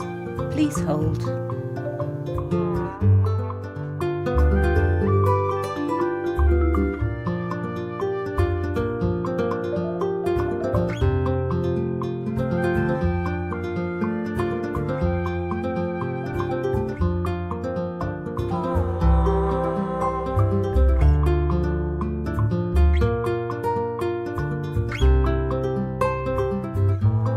All our operators are busy right now. We will get to you as soon as possible.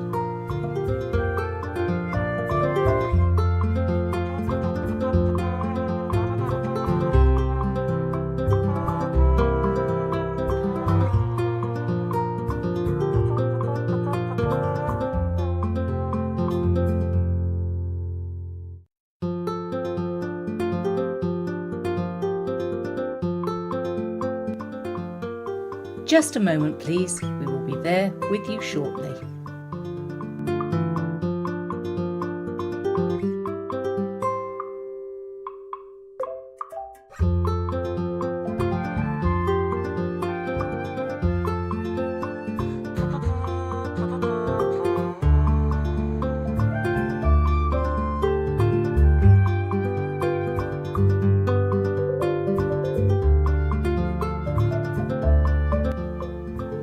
We are your leading source of incompetent gameplay and handicrafts. Please hold until this content resumes.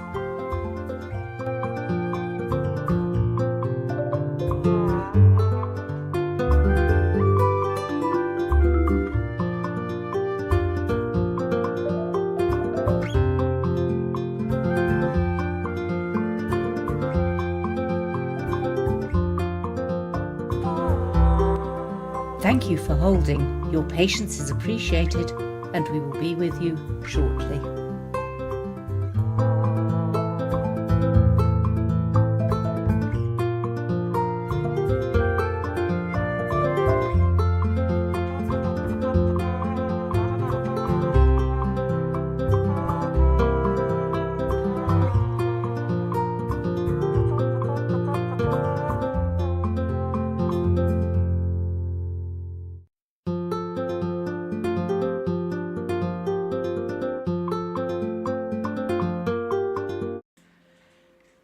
Thank you for the welcomes back.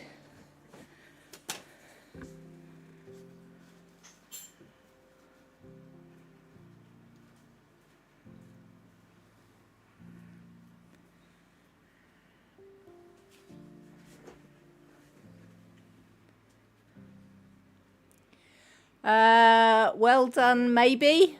Finishing in first, Cade in second, and Triple D in third, with Dina in fourth. Well done, all of you.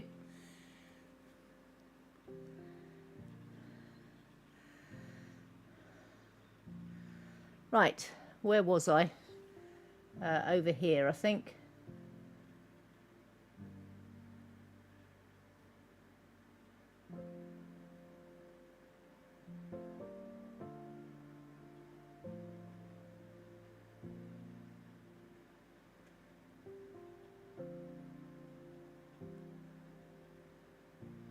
You have come far in your journey and learned much.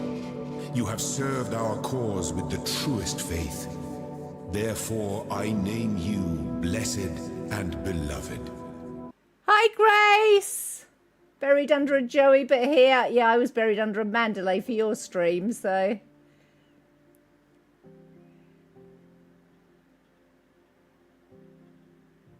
I have spent 2 hours just painting black bits.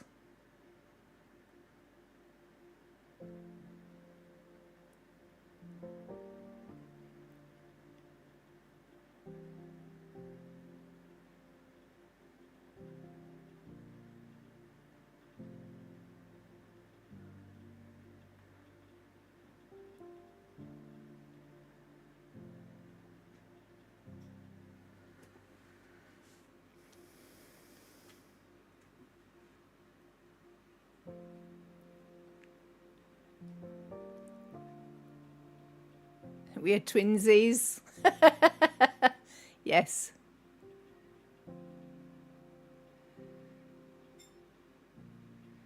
The bit I'm painting now looks a bit suggestive. Suggestive of what?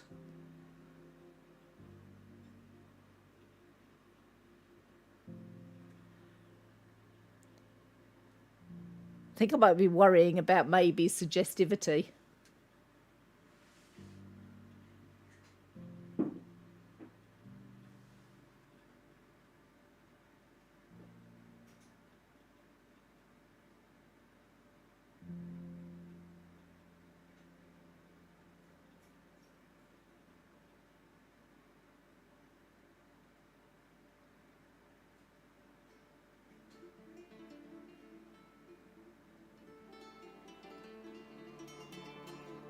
Just looks like a blob to me.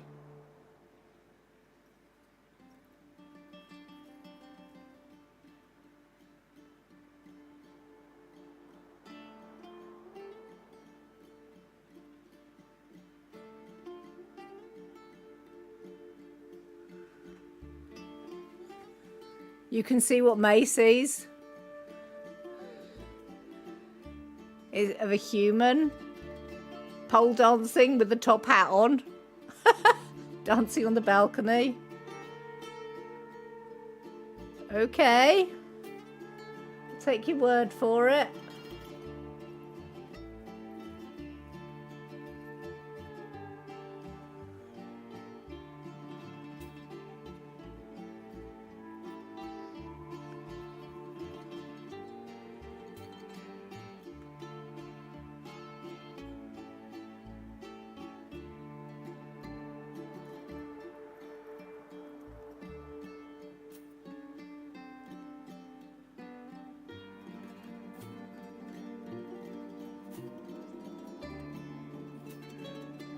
Uh-oh. A wild Mandalay approaches.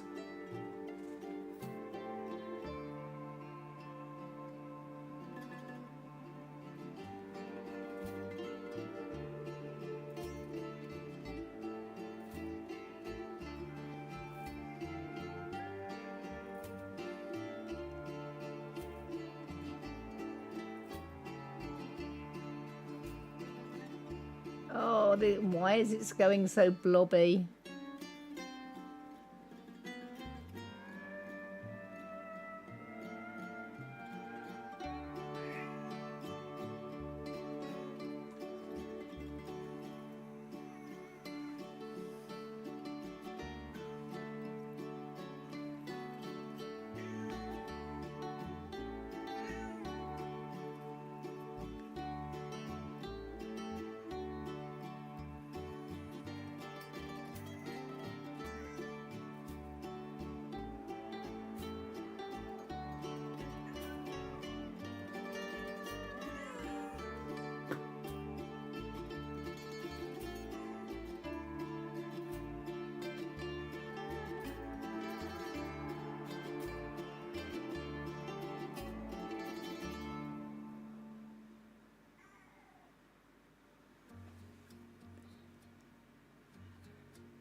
Looks a bit like the villain from the Disney Frog Prince movie.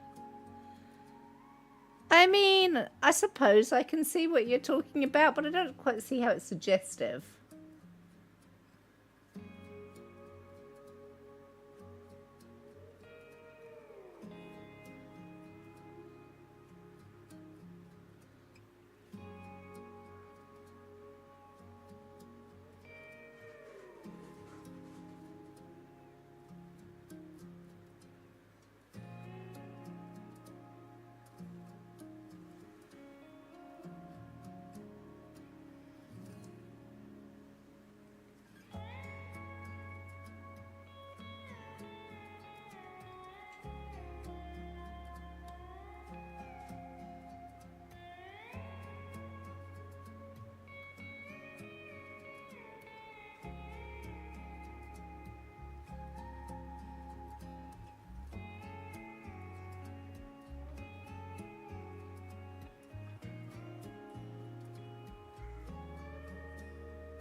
I'm being yelled at by a Mandalay.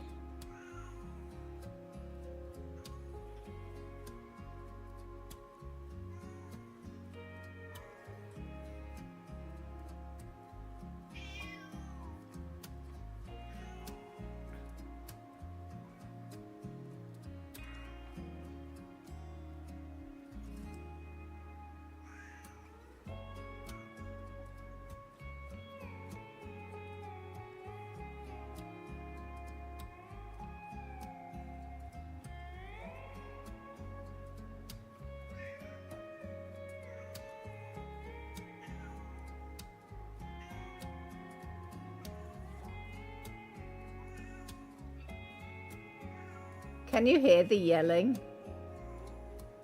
She's quite disturbed that I am paying her no attention.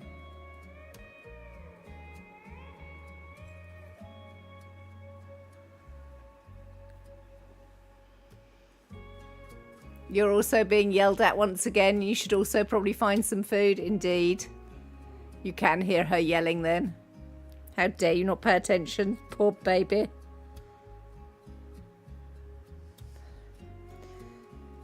She's getting so spoiled.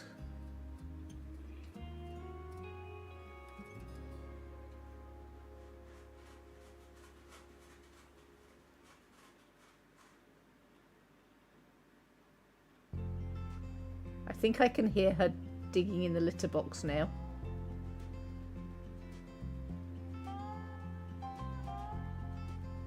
She has wandered off.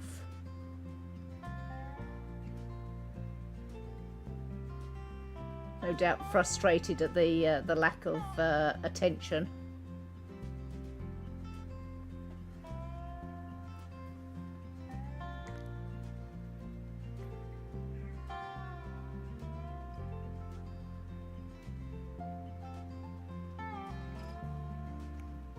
It is a bit past lunchtime. It's definitely past lunchtime here. I mean, it's 7 o'clock in the evening for me.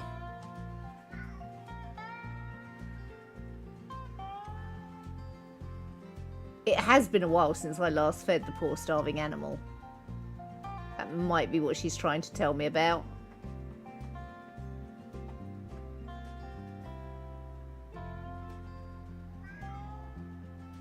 Is that what you're trying to tell me? That you are starving to death? Because how dare I?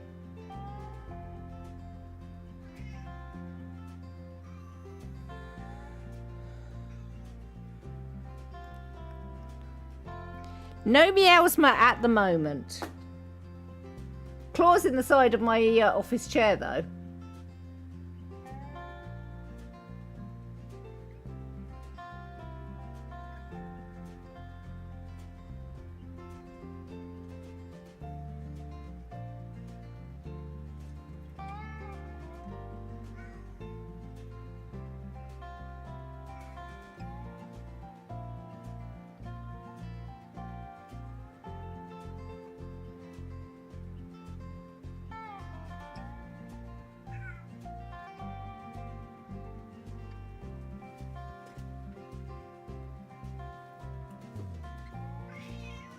Wow.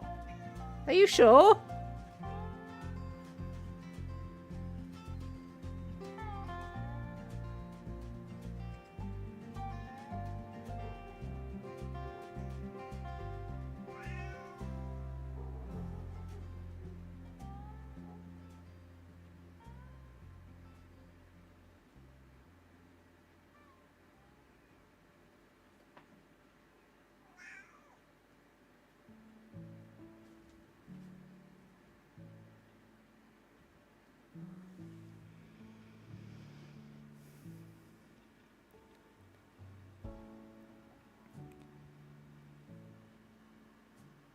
Joey's happily nestled in your lap. If I thought she would just happily nestle in my lap, I would lift her up. But this is Mandalay we're talking about. Sometimes she'll sit on my lap, but more often she wants to just trample over everything.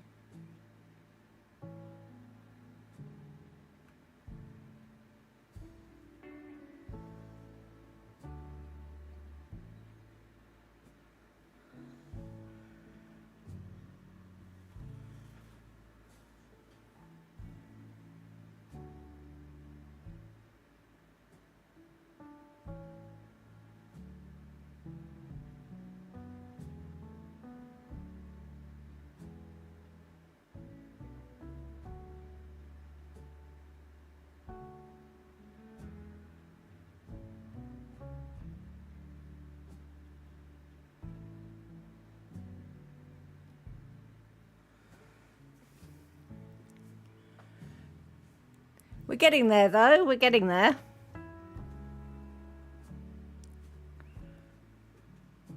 It's amazing how much the black gives it definition.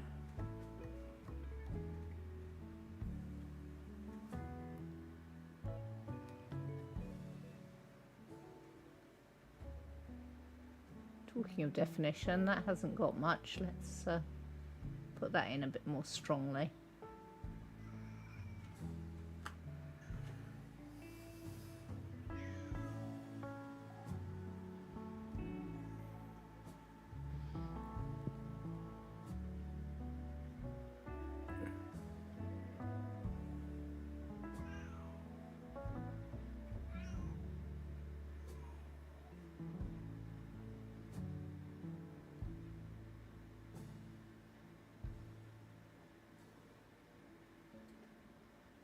Oh, well, she's got up on the desk.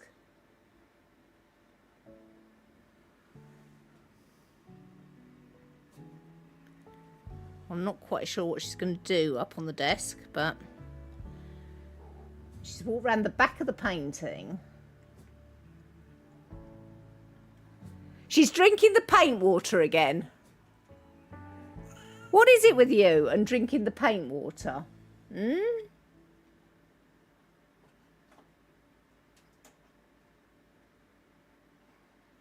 Can you see the furry face coming around the corner?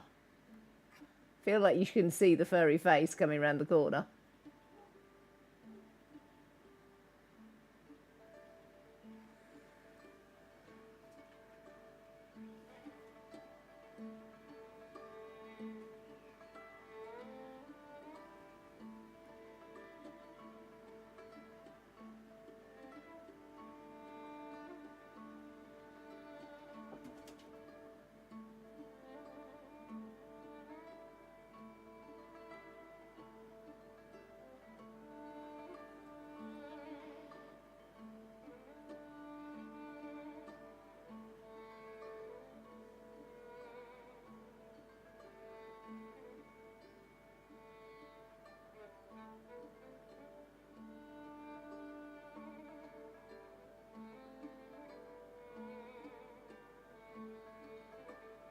Well, that's gone horribly wrong. Oh well.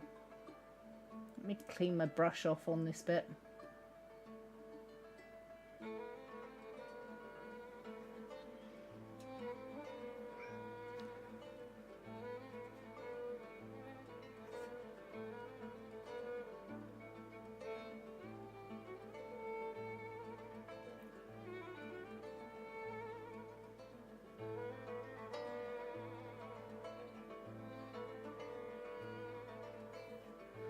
Why is it going so blobby? I'm having a mare.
Foof.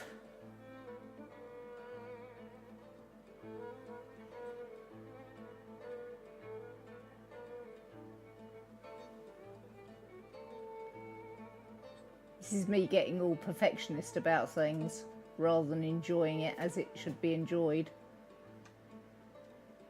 I will endeavour to calm myself down. Hello, cat.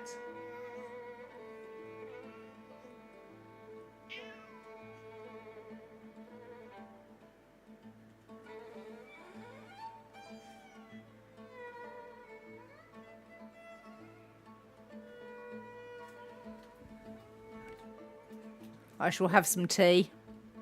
I don't think she was drinking my tea. I think she was just in the paint water.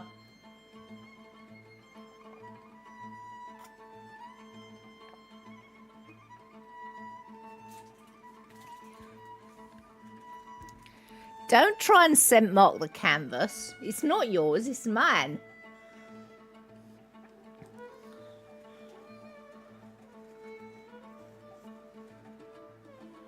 I'll put a little bit of water in with it.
Katz's Cafe, thank you so much for the follow.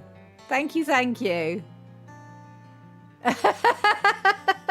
Was that a bit noisy for you, Grace? I'm sorry. I don't know quite why.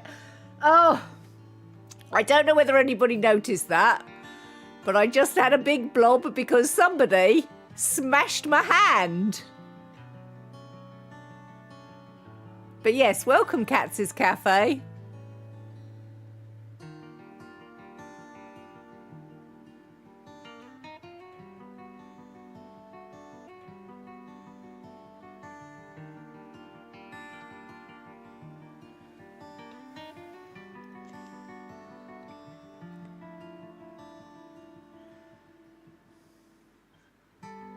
Every time I put my hand over there, she's like, is this hand for me?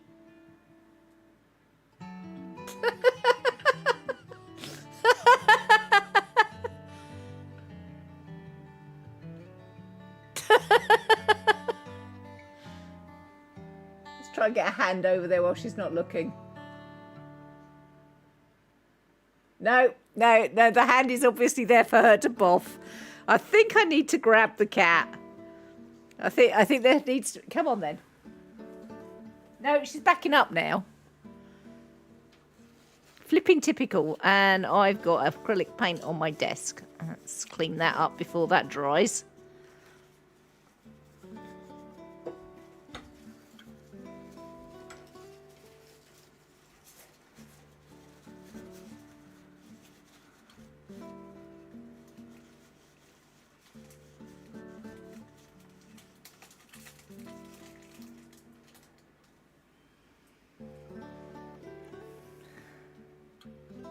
You just got a notification that lightning struck near my vicinity. Oh, I hope you're okay there, Triple D.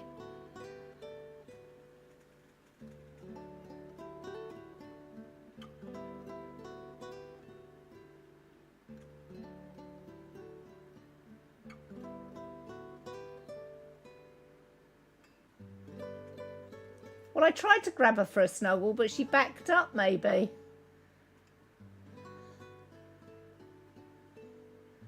So I don't think it's a snuggle that she's after. I think it's probably something like food.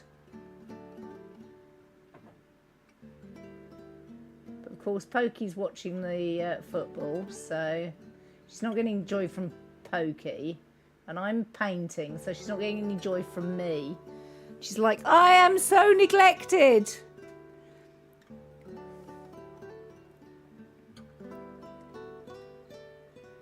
She's probably just being cantankerous. She loves chewing plastic. I don't know why, Kate. She's always loved chewing.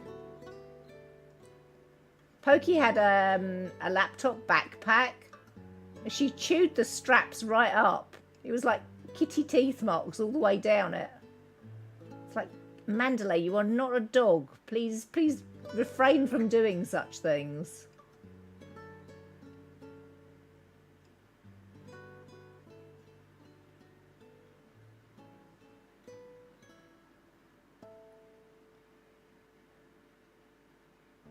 You are kitty, not puppy.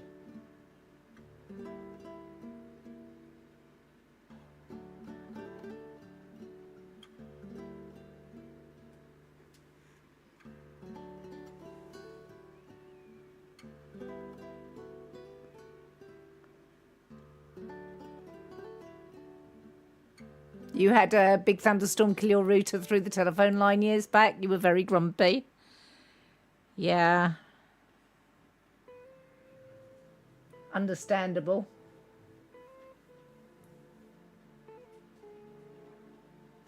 Not the laboratory I worked at more recently, but the laboratory I worked at first in my career. The building had a lightning conductor and surge protectors. Still got hit by lightning, still fried many millions worth of analytical equipment.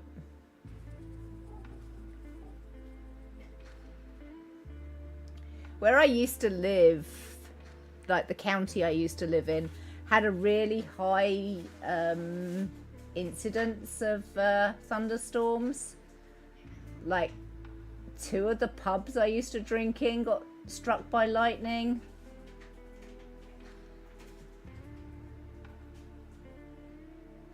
2 doors down from one of my close friends got struck by lightning. When I lived there, I used to unplug the computer and the television when we had a big thunderstorm come through. It's a big flat area, so it was very happy about striking buildings.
You hope your router is safe. You're on the 3rd floor of an apartment complex, so hopefully any lightning catches rods and not the roof.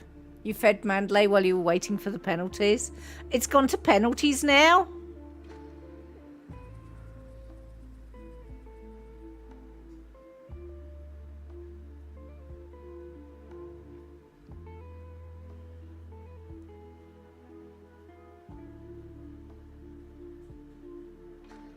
We find something else rather than watch the penalties.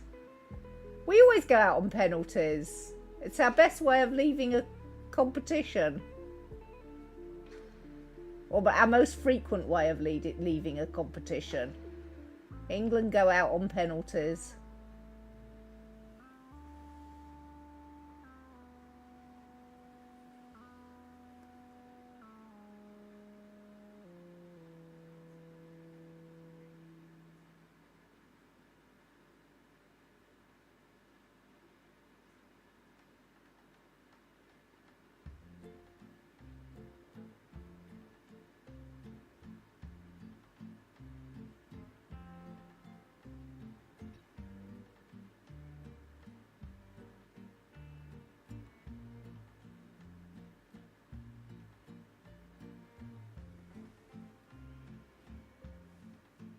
No goals in extra time. Ah. There were a few close calls.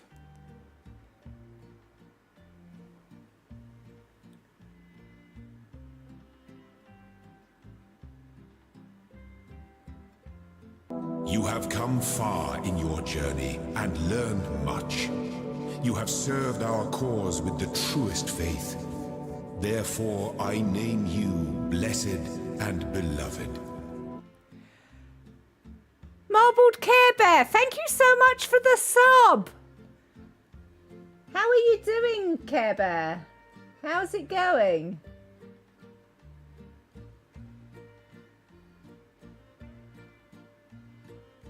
Thank you for using that Prime sub on me.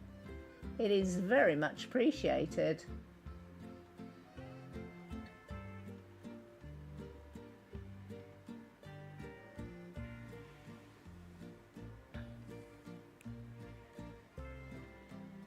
You were travelling last week, so you couldn't catch a stream, but you're back now. To note that I have changed the stream times up a bit, and we now have a schedule of Tuesday, Thursday, Friday being my time, 6 till 8:30. The Saturday stream times have remained unchanged, so my time 5 till 9.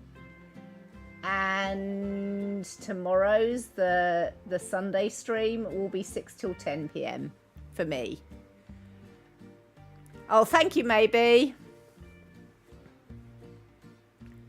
Did you have fun on your travels? Or was it like work traveling or something?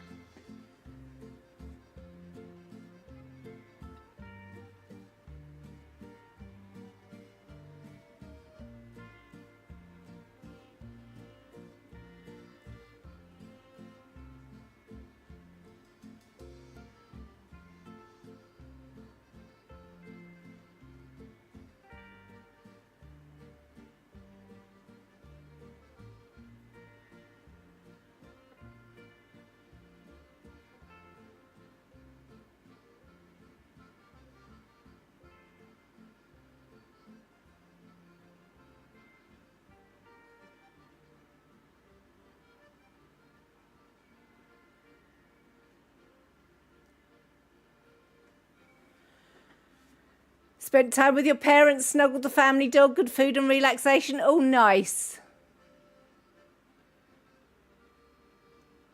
Visiting family in Michigan over the holiday. Nice.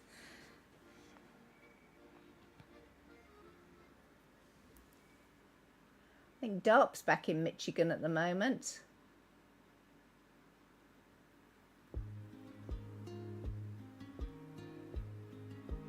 Which is his home state.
Pokey's decided to watch the cricket rather than the penalties.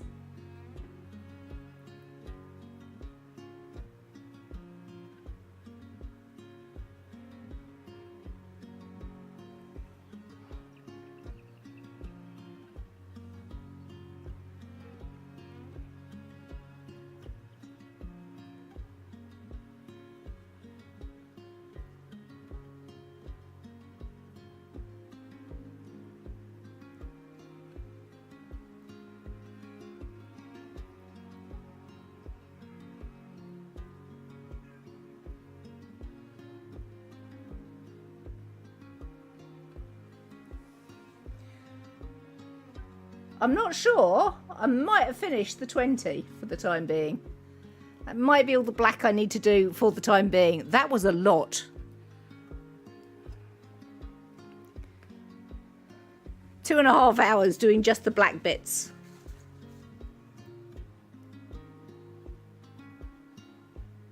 I'm washing my brush out now. Should probably have a good sip of tea as well.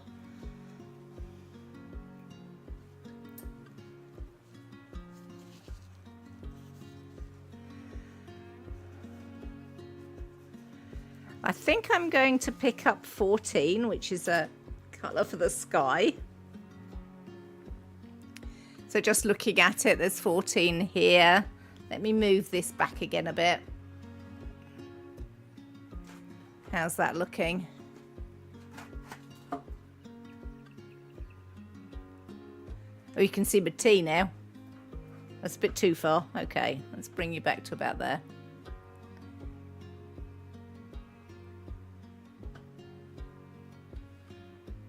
Yeah, that's good.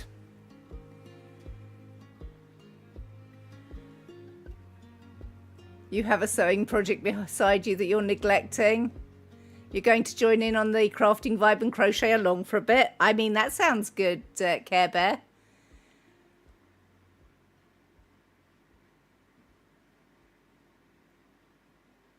You made a little progress this morning, but you feel a bit intimidated by it, so your brain won't just let pick up and let you run with it. I feel that.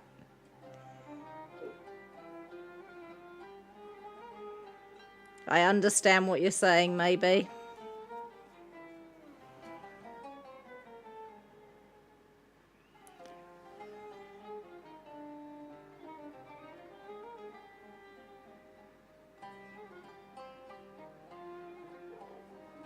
It might have been a bit too much water with that one.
England 5, Switzerland 3, England wins.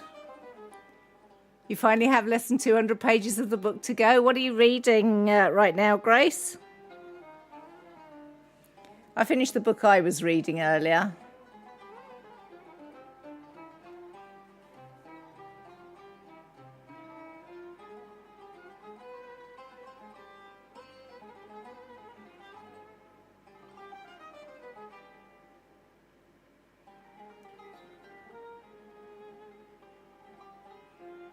As I said, it wasn't a fiction book. It wasn't a novel or anything. I was reading a biography of Keir Starmer because I was interested in. I didn't know very much about Keir Starmer, so I was interested in what the biographer had to say.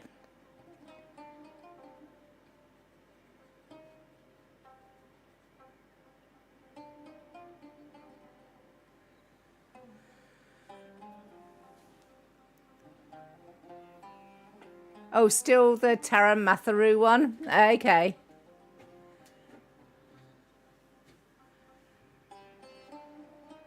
England are still utterly shambolic, but they've got through this time.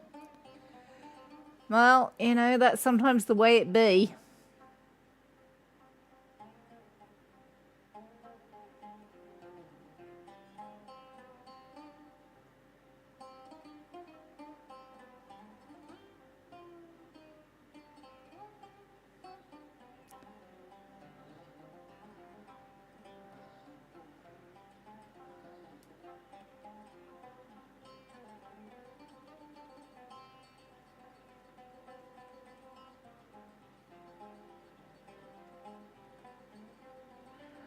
I love that the folk music genre that I've chosen is not just like American and European folk music. It's, you know, worldwide folk music.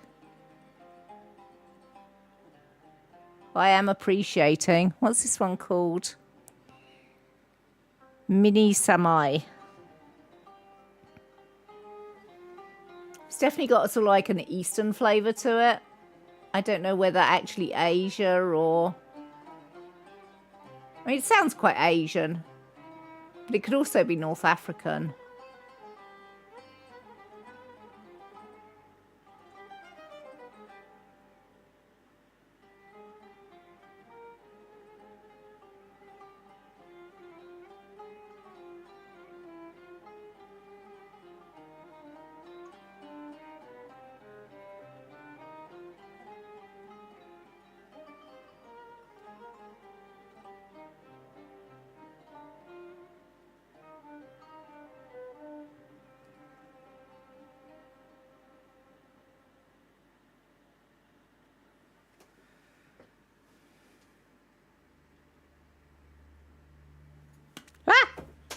just thrown the brush at myself.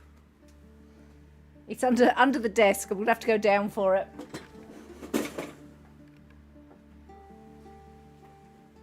And now my brush is all fluffy. Oh, heck.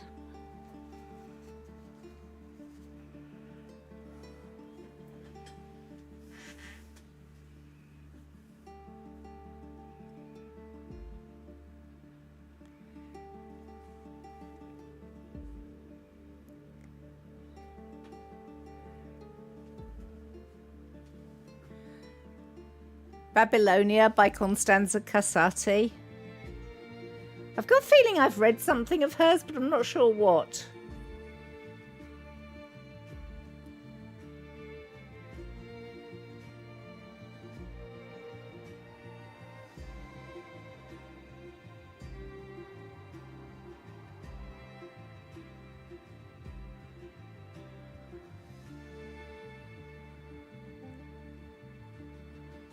I don't think I've read the Clytemnestra one.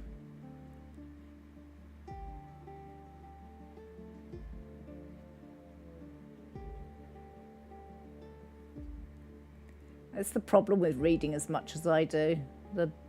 I'm hopeless with titles and remembering what I have and haven't read.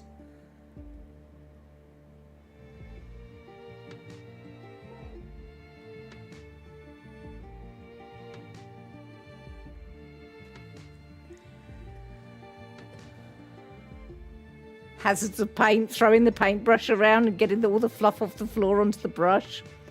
Maybe I just shouldn't have thrown the brush away madly. I don't know what happened, actually. One minute I had a brush and the next minute it was on the floor.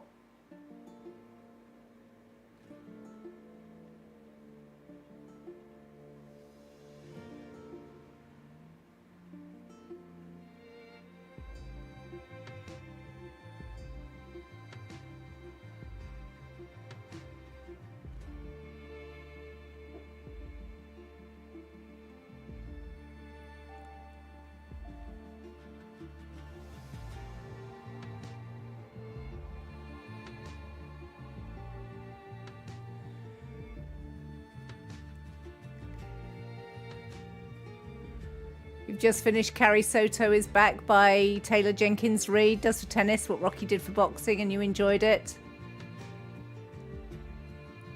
You're having canned ravioli and tomato sauce. Yeah, I have a problem with ravioli, and I've no idea what it is. I like all of the component parts of ravioli. Can't stand ravioli. Every so often there's something on a menu that's sort of like an exotic ravioli, and I think, oh, that sounds good. And then I have it and I'm like, yeah, I don't like ravioli. What is wrong with me?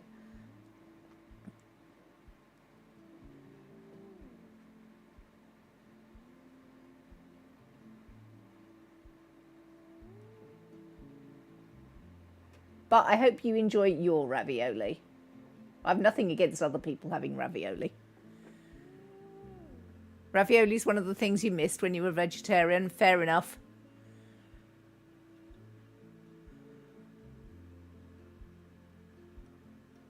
It probably is the texture, maybe.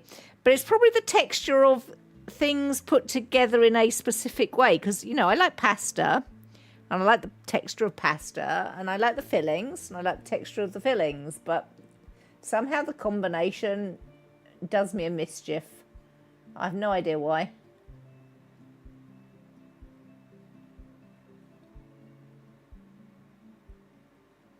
I have too much paint on my paintbrush.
Oh, people wondering why I was reading a biography of Keir Starmer. You may not know, but he was elected our Prime Minister yesterday. Yeah, Friday morning.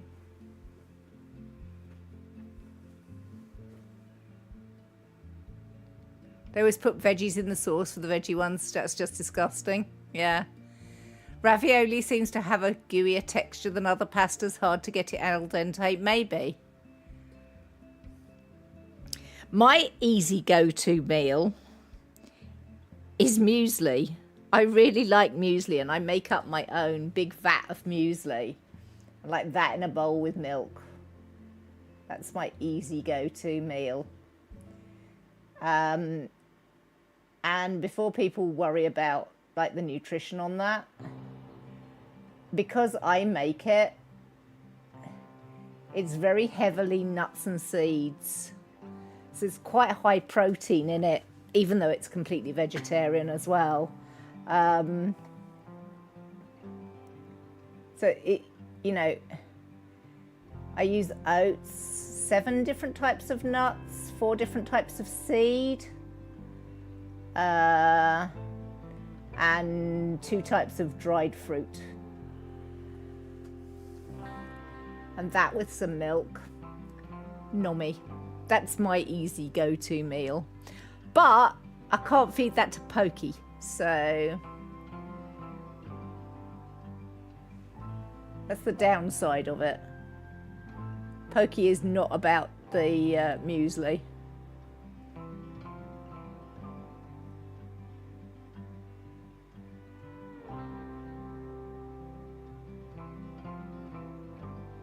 I don't put any sugar in it either, by the way.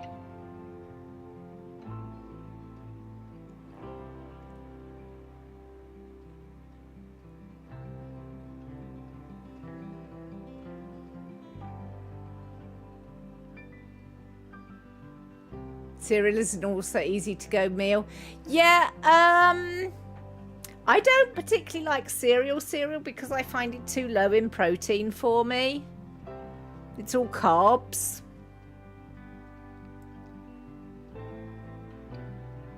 And my body doesn't really like running on just carbs. Right, is there any 14 in the sea? Or am I all done with the 14?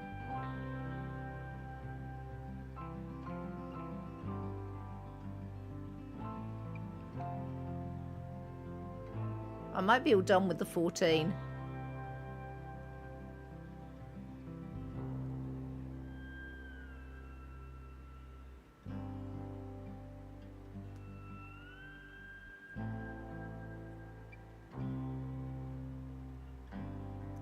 I'm just looking around the whole picture to see whether there's much more 14 anywhere. I'm not seeing it. Might be one of those that literally is just the sky.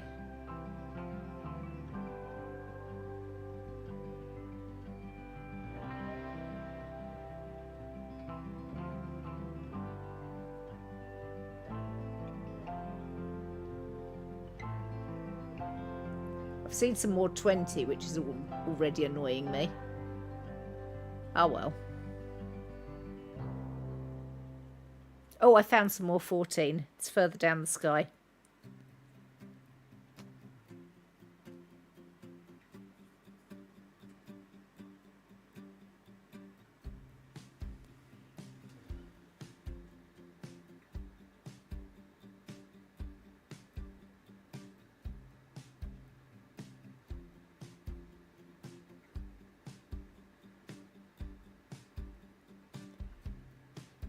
This track definitely sounds like the instrumental that should have vocals behind it, but they've included the instrumental version as well on Epidemic.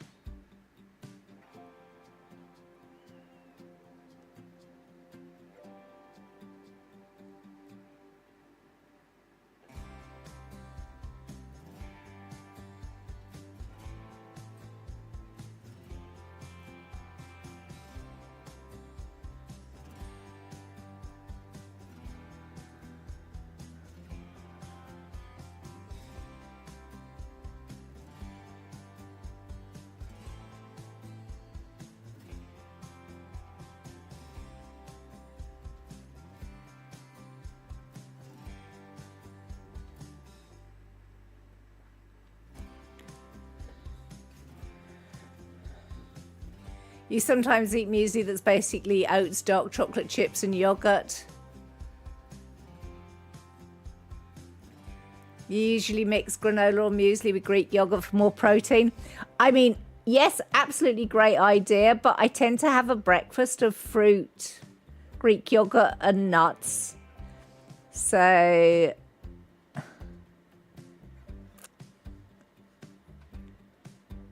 that's what I tend to use the yogurt for. So I've already had yogurt generally during the day. So I had chopped pears today with Greek yogurt and chopped mixed nuts.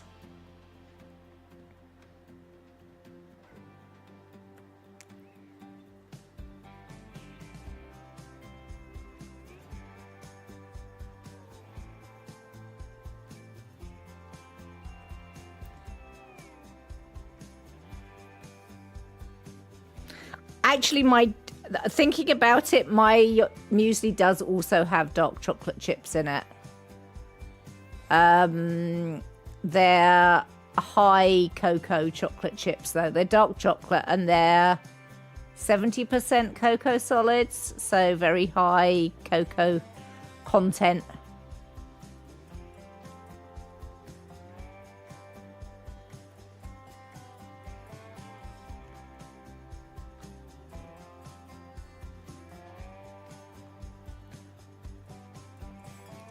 That's definitely my go-to I'm feeling too lazy to cook meal.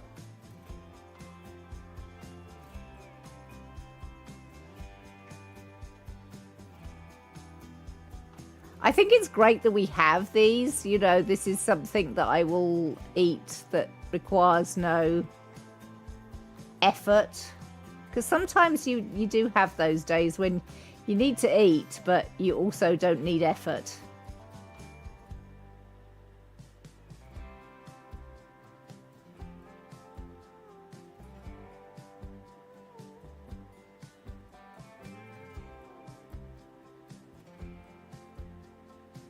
It's a very sensible part of self-care.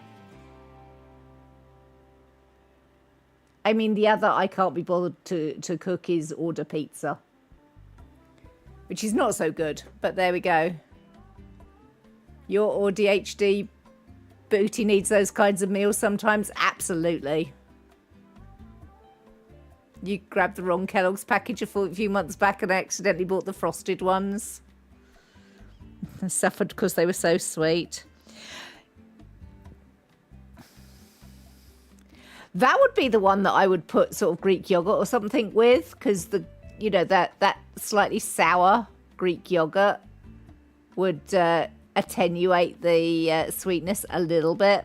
But again, if you don't keep your Greek yogurt in for other reasons, then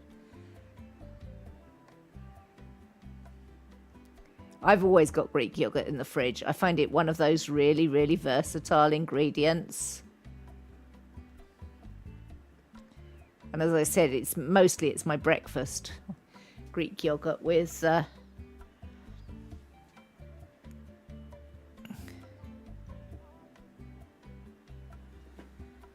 You know, you were saying that things suggest themselves to you.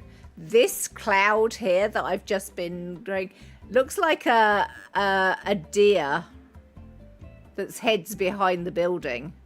Like, there's its body, there are its back legs, there's its tail, and there's its antlers.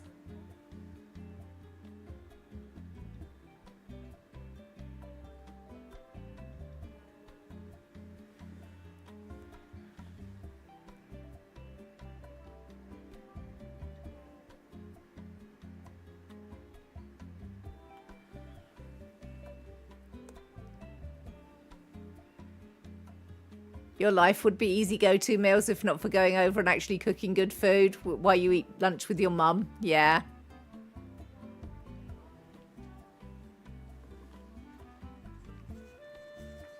I have to say, when I did live on my own, I was much better about cooking properly. But what I did tend to do was cook properly and cook enough for 4 and then put 3 meals in the freezer. So on the days I didn't want to cook, I could just microwave something that I'd already cooked and was already happy with.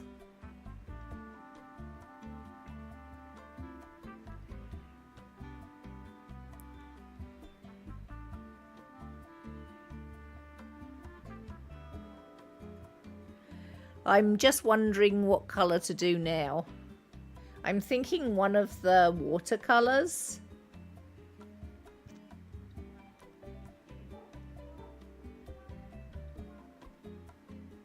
It looks like 25's got quite a lot of stuff, so let me grab 25. It's a very pale colour.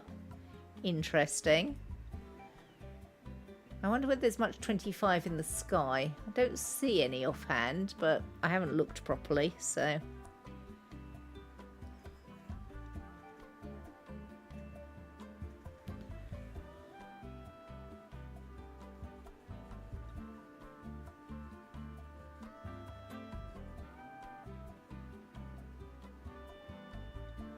I don't know whether this is the right brush to use for this either. It might not be, looking at this.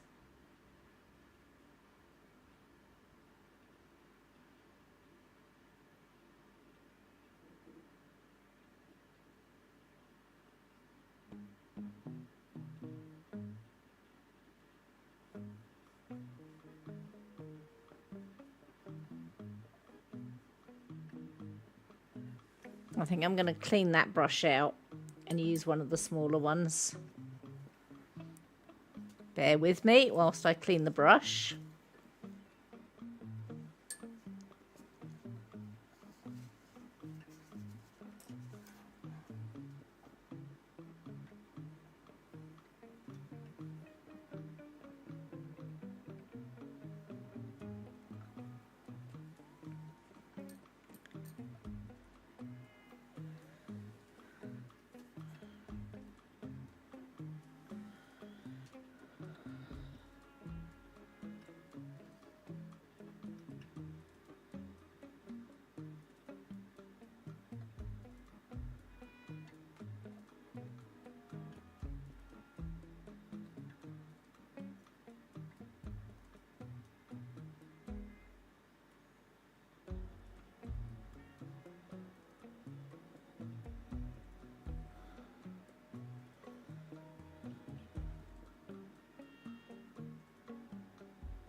Not quite sure how this fits into the category of folk with regards to music, but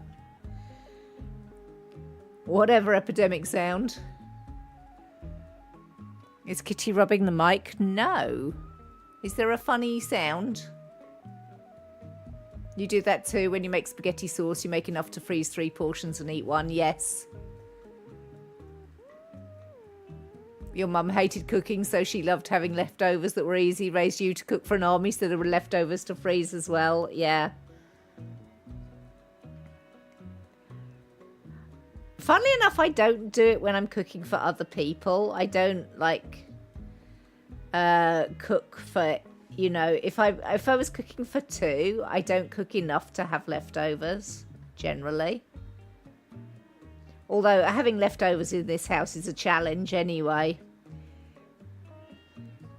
Because Pokey's very keen on the seconds if I've made more than enough. I mean, which is nice. It's a compliment to my cooking, I think.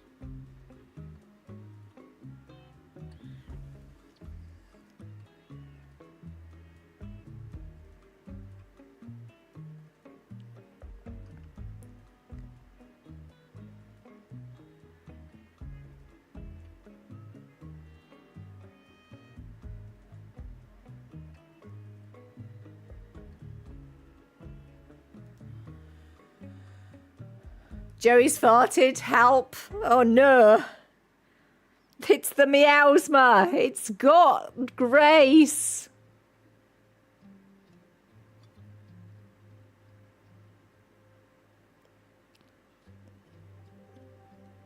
It's all fun and games when it's not happening to you.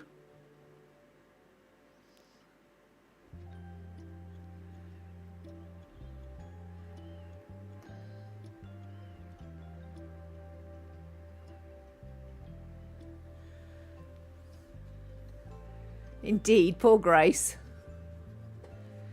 And welcome back, maybe.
Trouble with the very pale colours is sometimes you're not sure whether you've filled it in or not.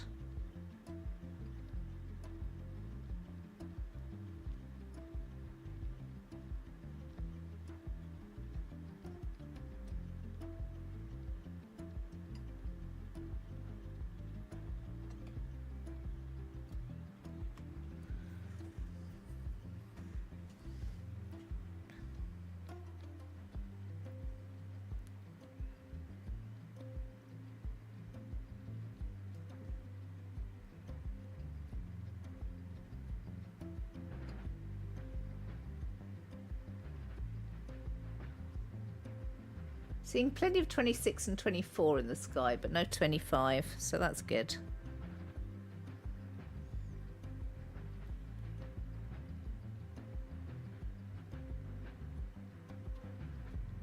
Some right down the bottom here.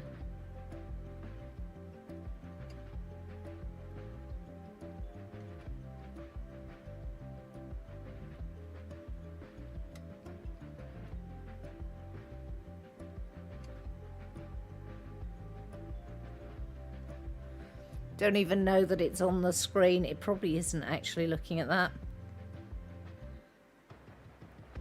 I promise I'm doing some blue down the bottom.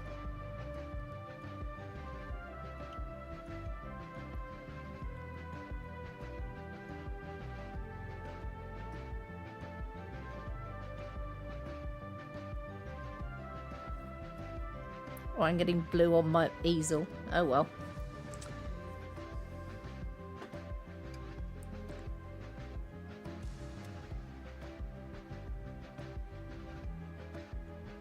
Is that bit showing up? Doesn't look like it is.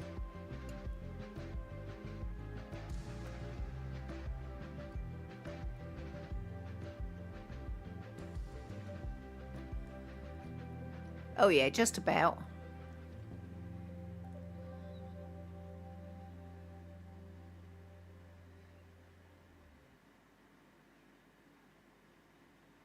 Your mum's taking over the world with jam.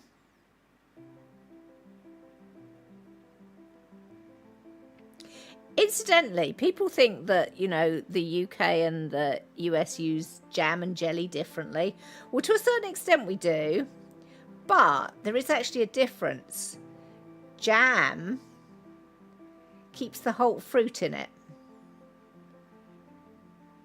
So it's a preserve made with whole fruit. Jelly is the same thing but strained so that you remove the fruit pulp and seeds and that sort of thing.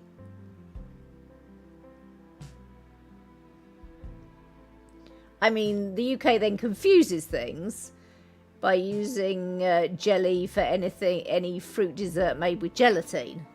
But, you know, whether Americans tend to call that Jello after a particular brand.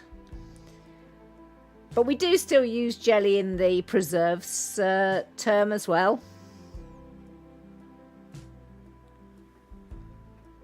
Like, you could get a red currant jelly or a mint jelly or raspberry jelly.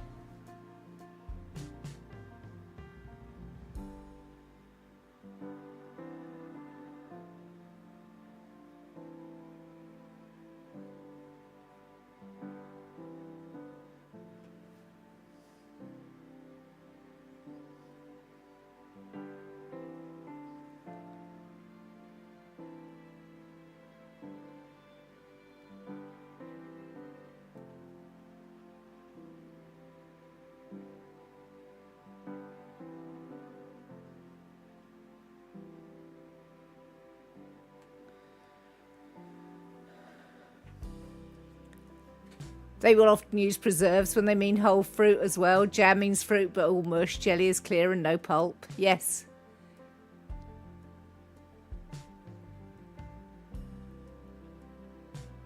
No, maybe. That's not how I would do it.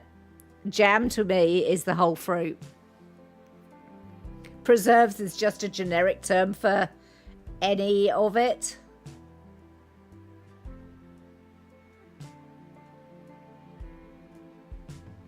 Oh, so maybe we do use the terms differently. But no, jelly is not made with juice here. It's made with the whole fruit and then you strain it to remove the pulp. It's not made with juice.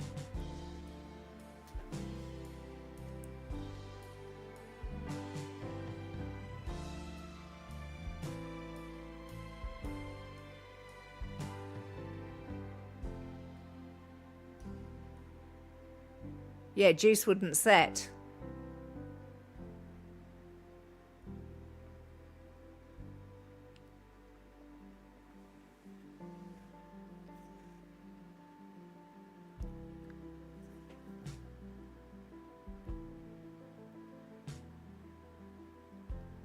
No, preserves is just a general term of, I mean, a jelly is a preserve, a jam is a preserve, pickles are a preserve. Anything that's literally canned or jarred. We don't use the term canning, that is a difference.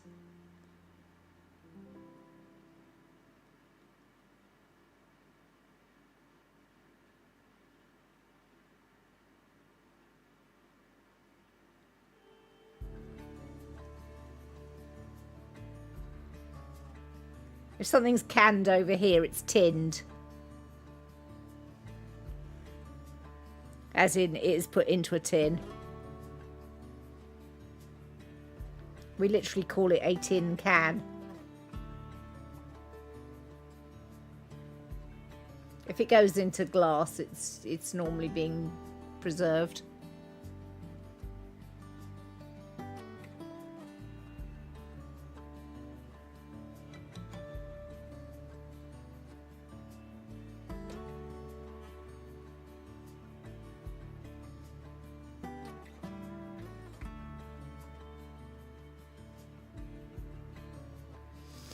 I mean, a jam is, I mean, definitely it could be a puree. So, you know, your strawberries don't necessarily need to be intact for it to be strawberry jam, or raspberry jam for that matter. But raspberry jam and strawberry jam would still have all of the parts of the fruit in it. So it will still have the seeds, it will still have the fruit pulp.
That's why you need a tin of baked beans to put on your toast. Are you questioning the British habit of putting baked beans on toast? I've been through this a couple of times recently. So the first thing to know is that baked beans in the UK are their own recipe. Even though they're Heinz baked beans, they are not the same recipe as anywhere else in the world. They are only in a tomato sauce, and the recipe has been developed for the British palate. So they're not in a barbecue sauce. The tomato sauce is not as sweet as elsewhere in the world. The tomato sauce is tomatoes, vinegar, sugar. So it is sweet. Don't get me wrong. There is sugar in the baked beans. But one of the reasons that it's a thing in the UK is that baked beans were dubbed an essential food in the Second World War, when we had rationing.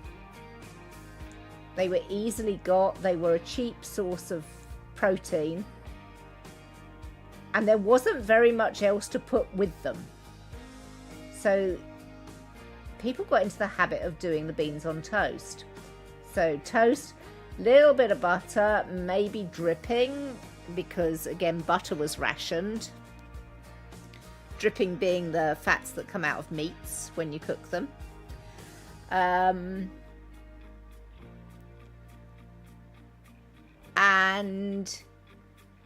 it was served quite regularly to children to keep their protein levels up. Well, it was one of the things that most people loved. So when those people, boomers as well, because people forget, but rationing in the UK went on well into the 1950s. I think it was 1954 before rationing stopped. So even though the war ends in 1945, food is still so scarce that it is still still rationed.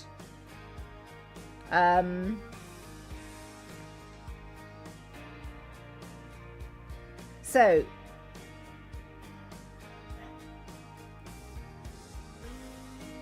many people living still have grandparents that grew up with rationing.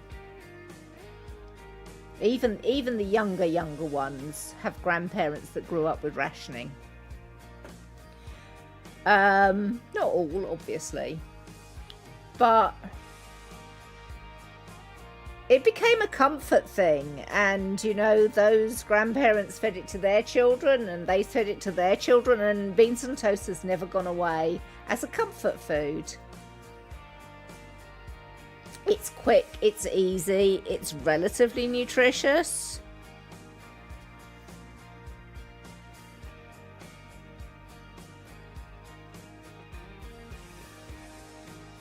And it's a comfort food. It's the thing that people associate with,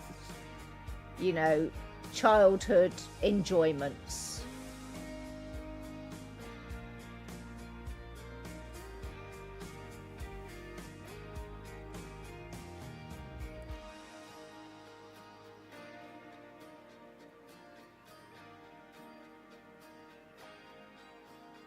Baked beans on toast is so good, so is spaghetti on toast. So Heinz do a spaghetti in the same tomato sauce that they do the baked beans in. I'm not keen. They do spaghetti hoops as well, which are, nice circles of pasta. I'm not wildly keen on any of it, but I get the appeal. I dislike baked beans intensely. I don't like the texture at all. And I have never liked baked beans.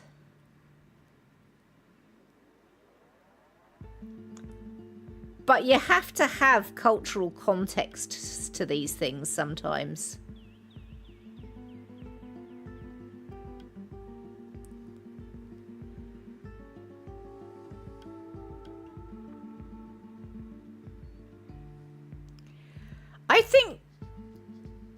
if I was trying to explain it to an American, I would say it's something similar to Kraft mac and cheese. Probably more nutritious than Kraft mac and cheese, mind you, but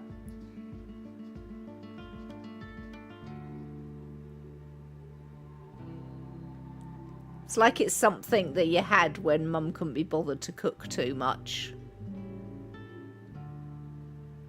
And it's a comfort food, you know?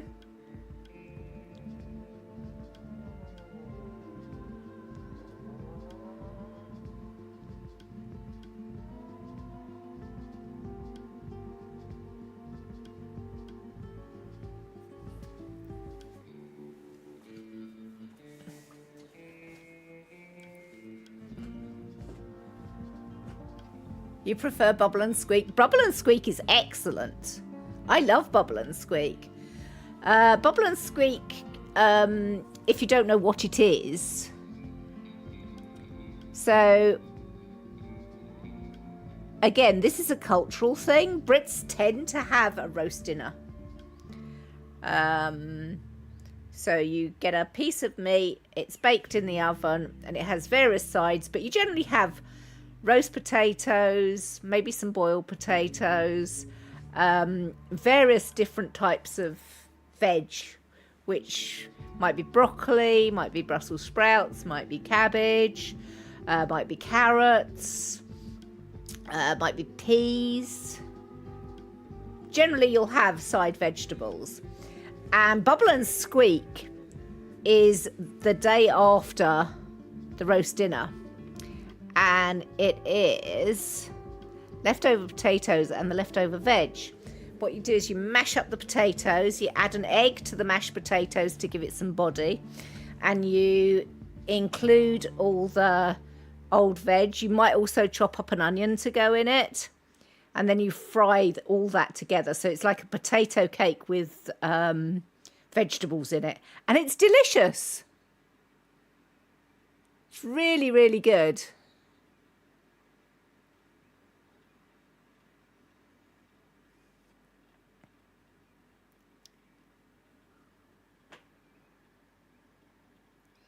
And it's a thing for, you know, using everything. You don't throw anything out. It's a repurposing leftovers.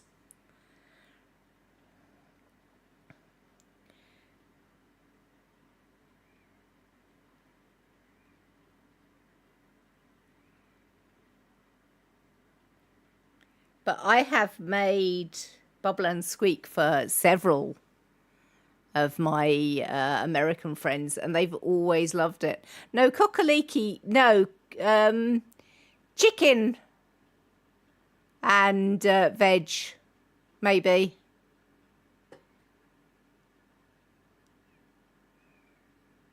It's like a chicken noodle soup without the noodles. Cockaliki.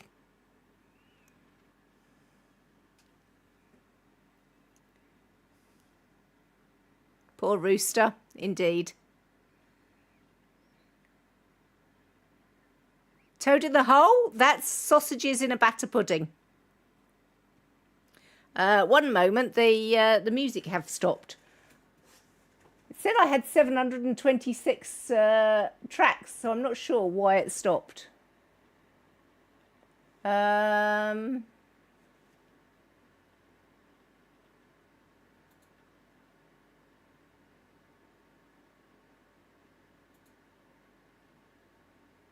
Let me hit that one and hit that.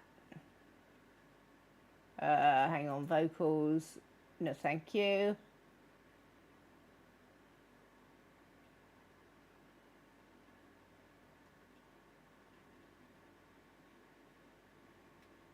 There we go.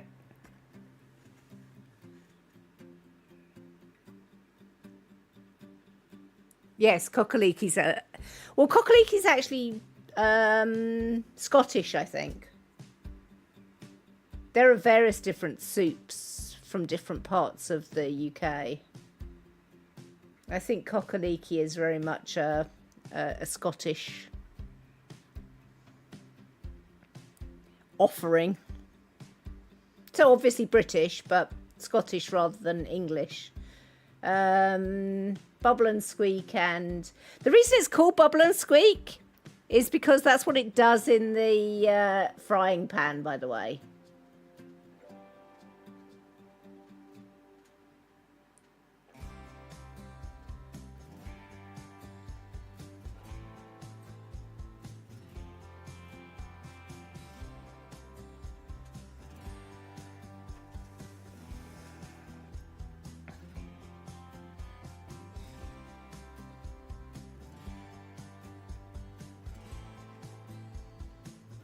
Yeah, so you might have heard of Yorkshire pudding, which is a batter pudding.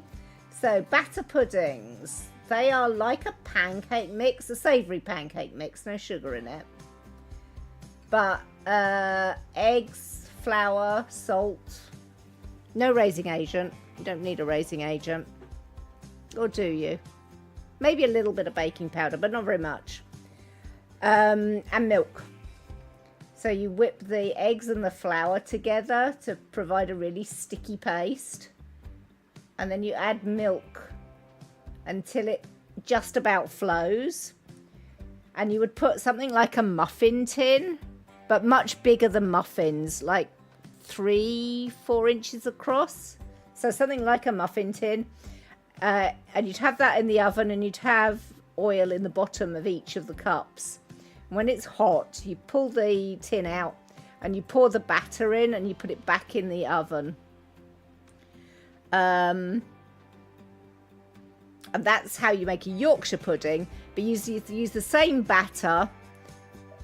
You would bake the sausages, get the sausage fat in the bottom of the pan that you're baking it in. And then you'd pour the batter over the sausages into the bottom of the tin. And it will bake the sausages in the batter, and that's what's known as toad in the hole.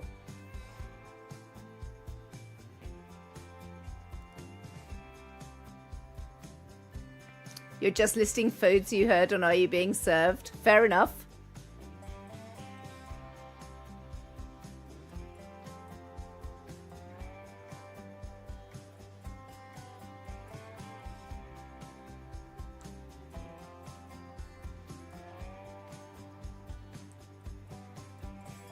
That was a program of my childhood. Are You Being Served? I think it was the 1970s that it was first aired on the BBC. Was it the BBC? Yeah, I think it was the BBC.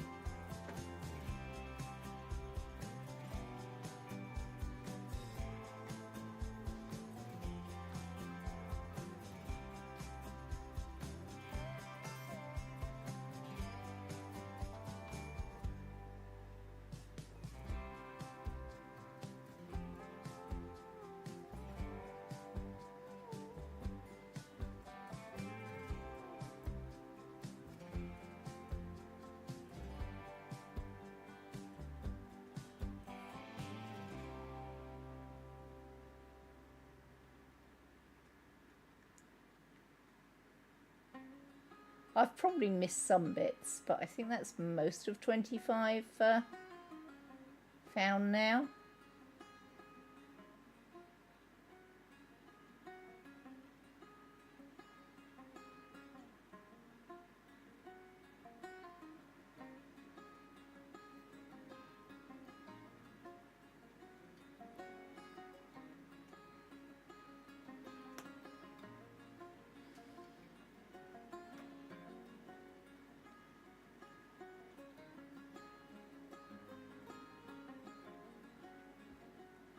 Right, I'm just wondering whether there are some colours which don't have very many things that I need to do for them.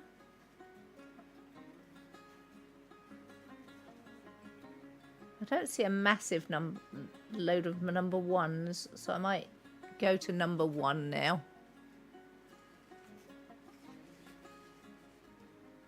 It was right. It was on PBS right before you went to bed on work nights. Took PBS a long time to get the rights to it. Pretty sure it was filmed originally in the 1970s in the UK.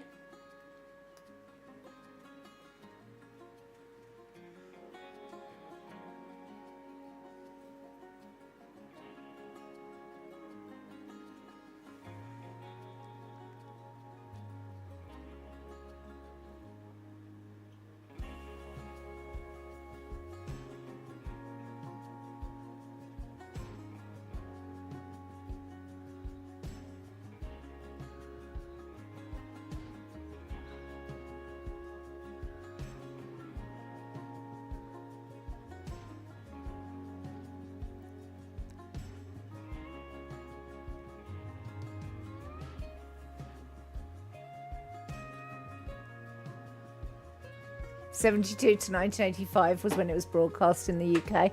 Yeah, that checks out. But I think it was repeated a few times. I don't think it was filmed until 1985. In fact, I'm sure it wasn't filmed until 1985. I think it was probably filmed. I'm absolutely sure that's when it aired. But yeah, they did do repeats of the seasons.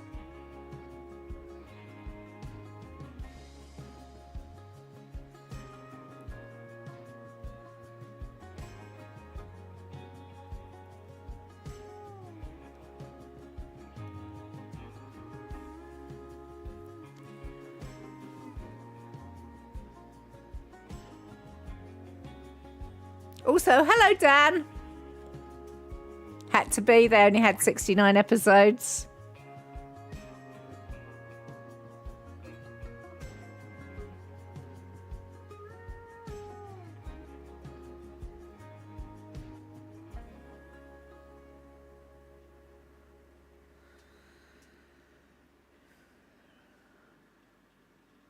I mean, I'm absolutely sure that it was repeated many times, maybe 3 times. PBS began airing the reruns in the US in the mid-80s. That's probably when the BBC decided they couldn't inflict it on us for any longer.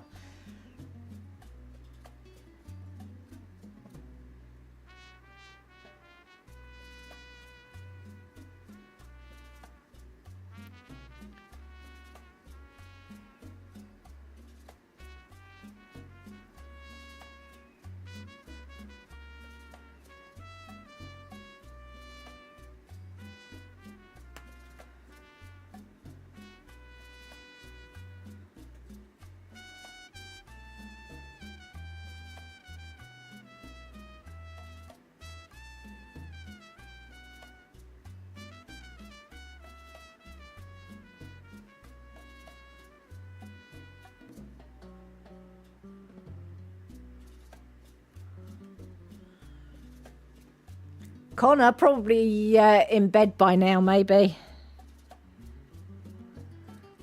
I mean, he does the early shift at the airport, and it's now 9:30 p.m. in for his time zone.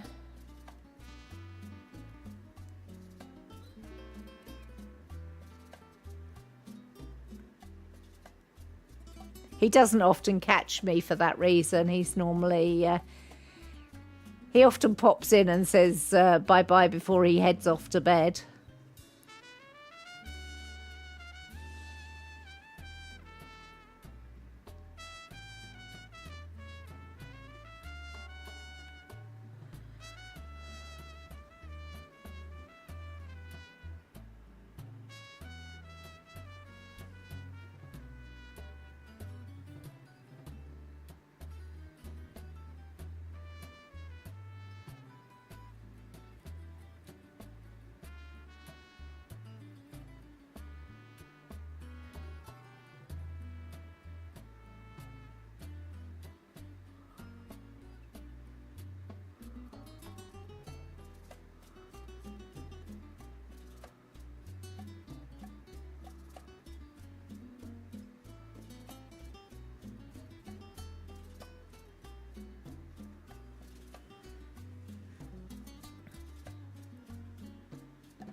This music's making me want to bust out salsa moves. I could definitely dance salsa to this.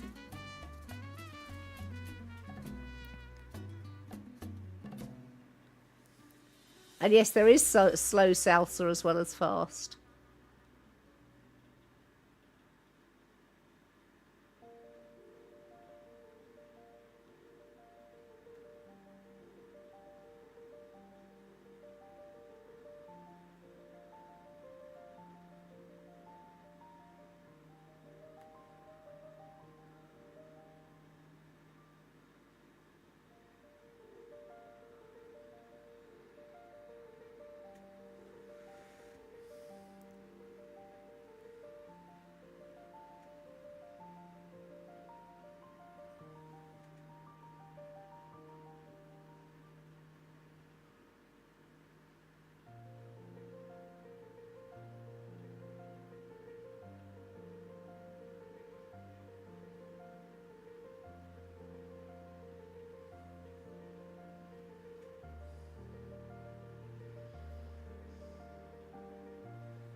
All right, any more number one anywhere?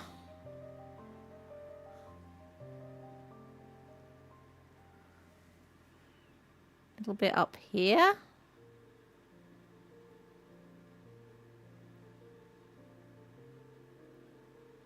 think it might be time for some more tea.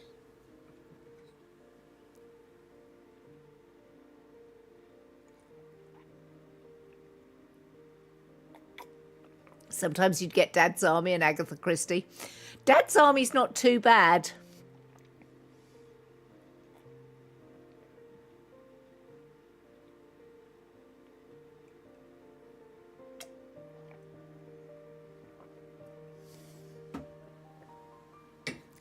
Keeping Up Appearances with Hyacinth Bouquet is a much more recent sitcom than the 1970s.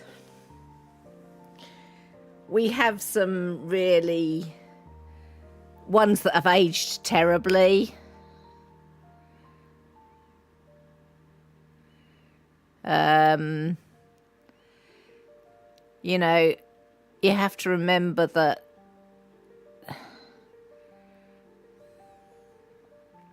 what was regarded as a harmless entertainment is now regarded as horribly racist or punching down, or, you know, there's a lot gone wrong. Sexist.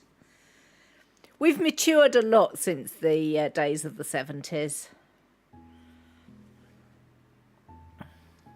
The biography I was reading of Keir Starmer was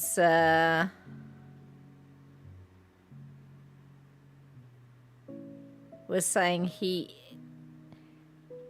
remembers when one of his friends came out as gay in probably the early 80s.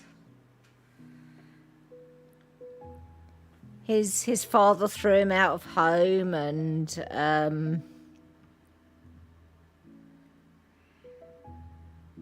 Keir Starmer got in a fight over defending him, and, you know, and he said when people say about the good old days, they forget the amount of cruelty that happened back then. And that was the same for people of colour.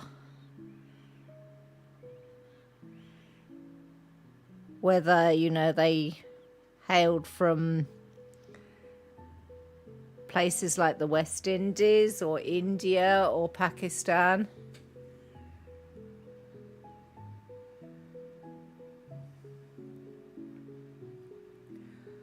Fawlty Towers was your dad's favourite. Fawlty Towers was around that time, yes. I think Midsummer Murders is still being filmed as far as I'm aware. I don't think Keeping Up Appearances was 80s, no.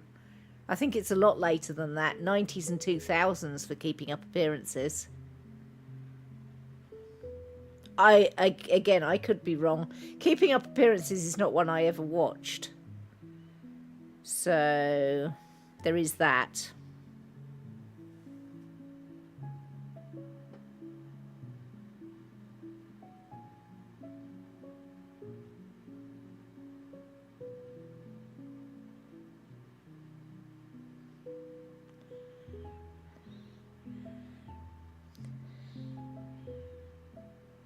I mean, I know of it, but...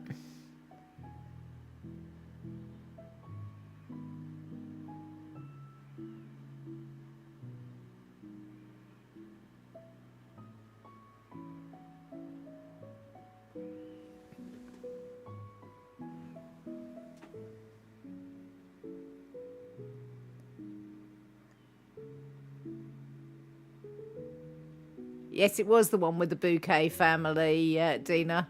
90 to 95, yeah. I was pretty sure it wasn't 80s. Because the way that I remember such things is whether I was forced to watch them at home. Now, I left home in 1987, 88. So I think it was January 1988 that I left home. And if I'd been living with my parents, I would have been forced to watch, or it would have been on the television, the Keeping Up Appearances. But I was living on my own, so absolutely not. I didn't watch a great deal of television at that time either, in the 90s. I had a TV license and a TV, but I was just too busy. I think I've mentioned before, I didn't choose an easy option. I was paying a mortgage, working two jobs, and doing tertiary education all at the same time. I'm not complaining, just saying I just didn't have very much time for watching television.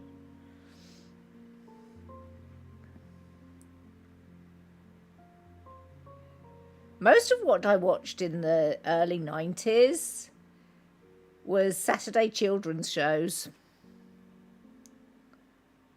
Because that was a time that I would actually have to rest. Saturday mornings. Saturday mornings was one of my recreation times.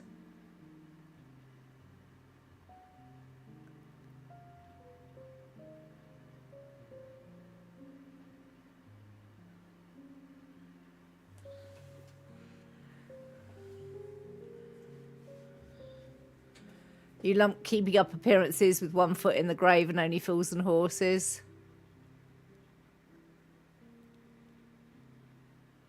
I haven't seen Death in Paradise. I have heard it's good. But likewise, I don't watch very much television now. What television I do watch, I tend to watch on the iPlayer or similar at my computer. I don't often leave my computer. So I mostly live in the basement with my computer.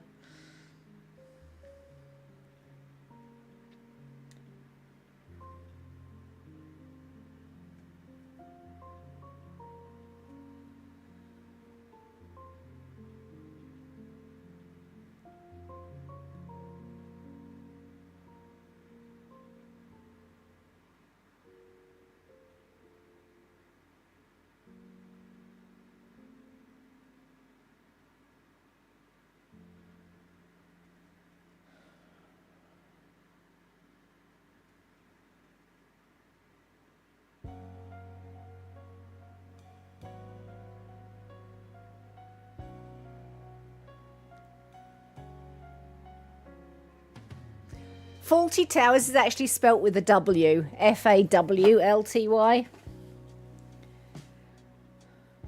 There is only one series of Faulty Towers too, I believe.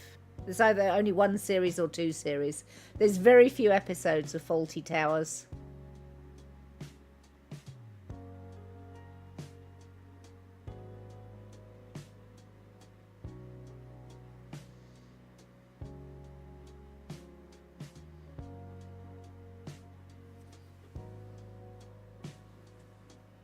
Sorry, the bit I'm doing at the moment is off the screen.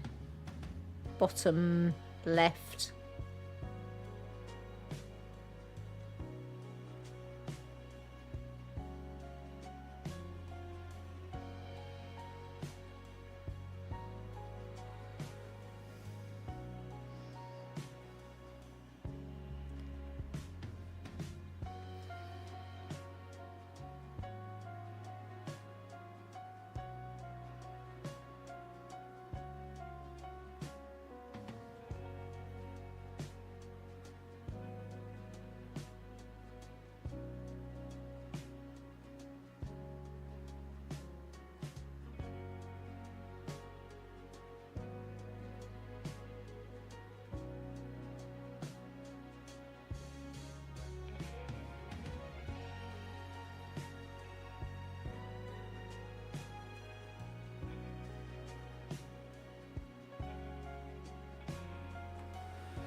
Frantically searching to see if I can find any more bits that require colouring with number 1.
I know this was black. I'm just sort of making the black more dense by giving it a slightly different colour to go with.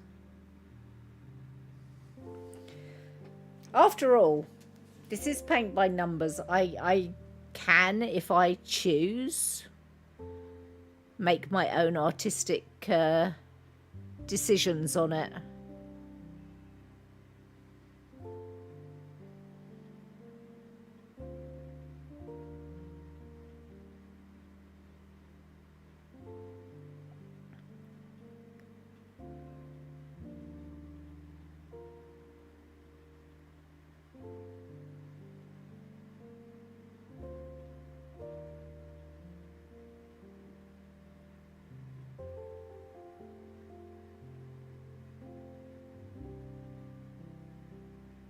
I'm not seeing any more number 1 though.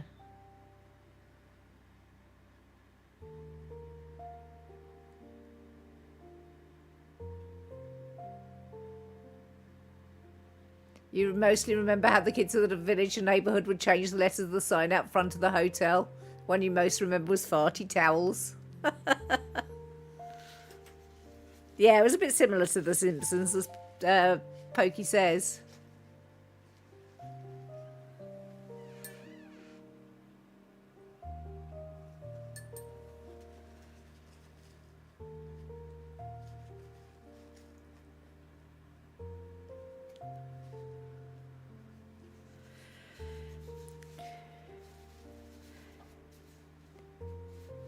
John Cleese is great in everything he does entertainment-wise, but I'm led to believe he was not a particularly easy man to get along with. And he's only got more irascible with age.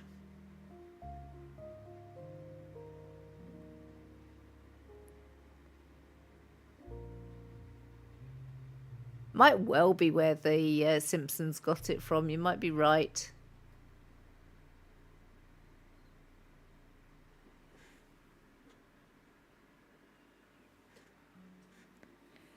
So I'm going to fill in some areas where I left things out. So, for example, this top right-hand corner here should be number 8. We've done most of the number 8 before, but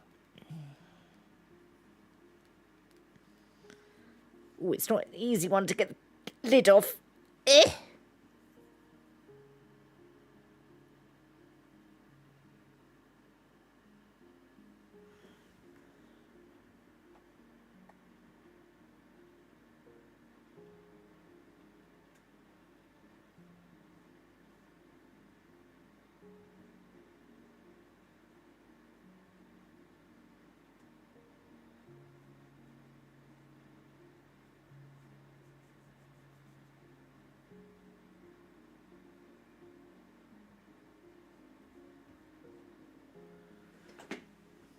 Right, is there any more 8 that I missed?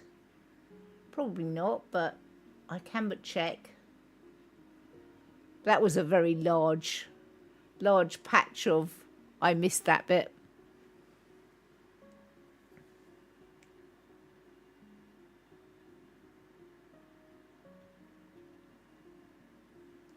I do wonder if there's any sort of down at the bottom. Oh, there are little pieces. So it's like there's a little patch here, for example.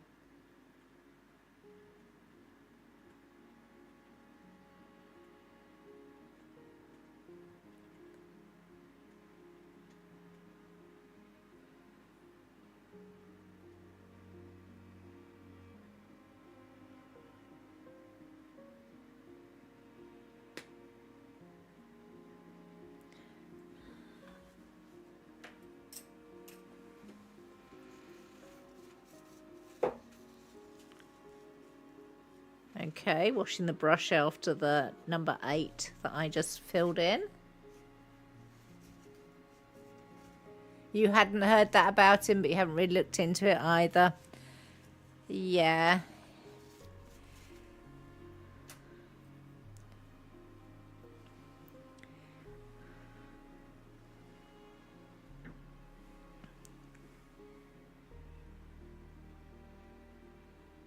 I haven't necessarily heard good things about him, let's put it that way.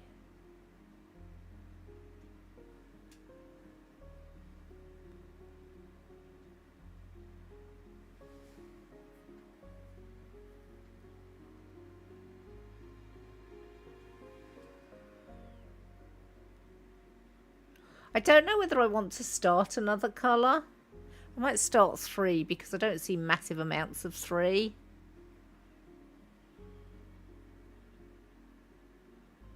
Oh, it's another one that's not easy to open.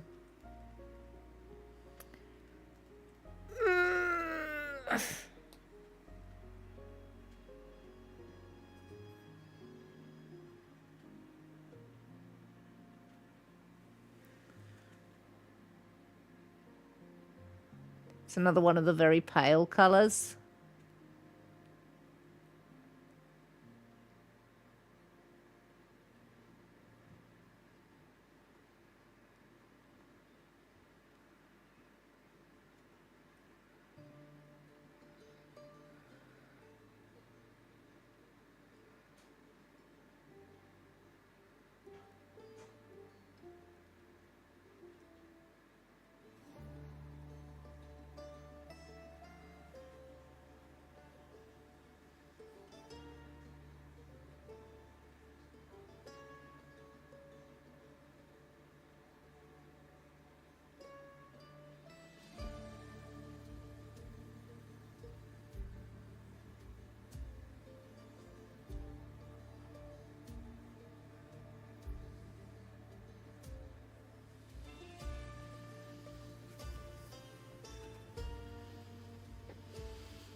I wonder whether I did 3 before and I've just missed bits.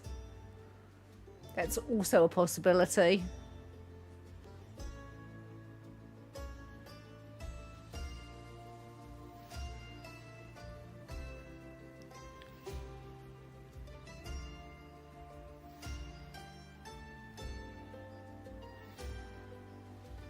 But then there's big areas of it down here, so I don't know.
Hi Hiyori Maru, how are you? You like crafting and arts?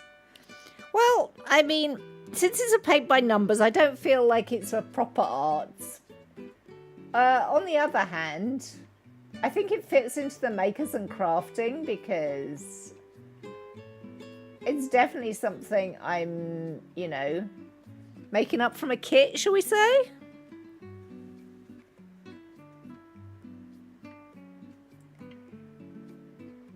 Sort of a hobbies style of thing. I would definitely feel a fraud putting this into arts as a category.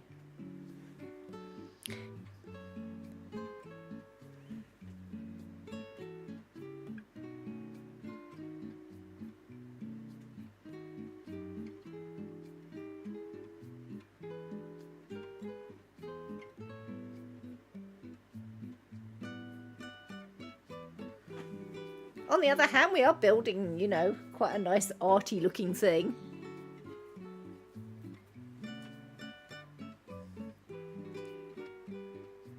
Sadly, it is 9 PM and therefore time for me to finish. But we got all of the black done. We got some of the darker, we got some of the sky. Did I actually manage to accomplish a fair amount this evening? Or this afternoon? I suppose evening. I started at 5 PM my time. It's now 9 PM my time. Thank you all for being with me.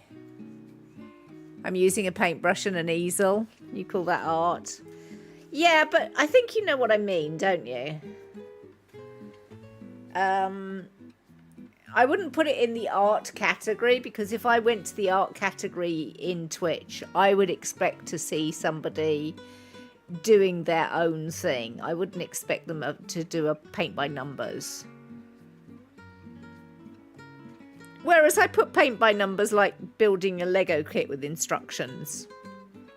It's, you know, it's a lovely thing to do. It's a totally valid thing to do. I'm quite happy to do it. But I feel like it fits more in that makers and crafting than it does in art. You know what I mean, but you're disagreeing a bit with me. Okay, well, which is fair. It's just a Twitch categorization. You know, if Twitch had a hobbies categorization, I'm sure that would get abused, which is why it probably doesn't exist. But, you know, there's a lot of hobbies that we do, that we share with Twitch, that... So,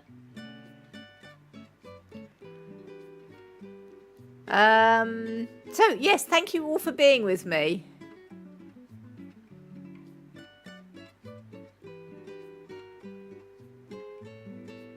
Like sale binning.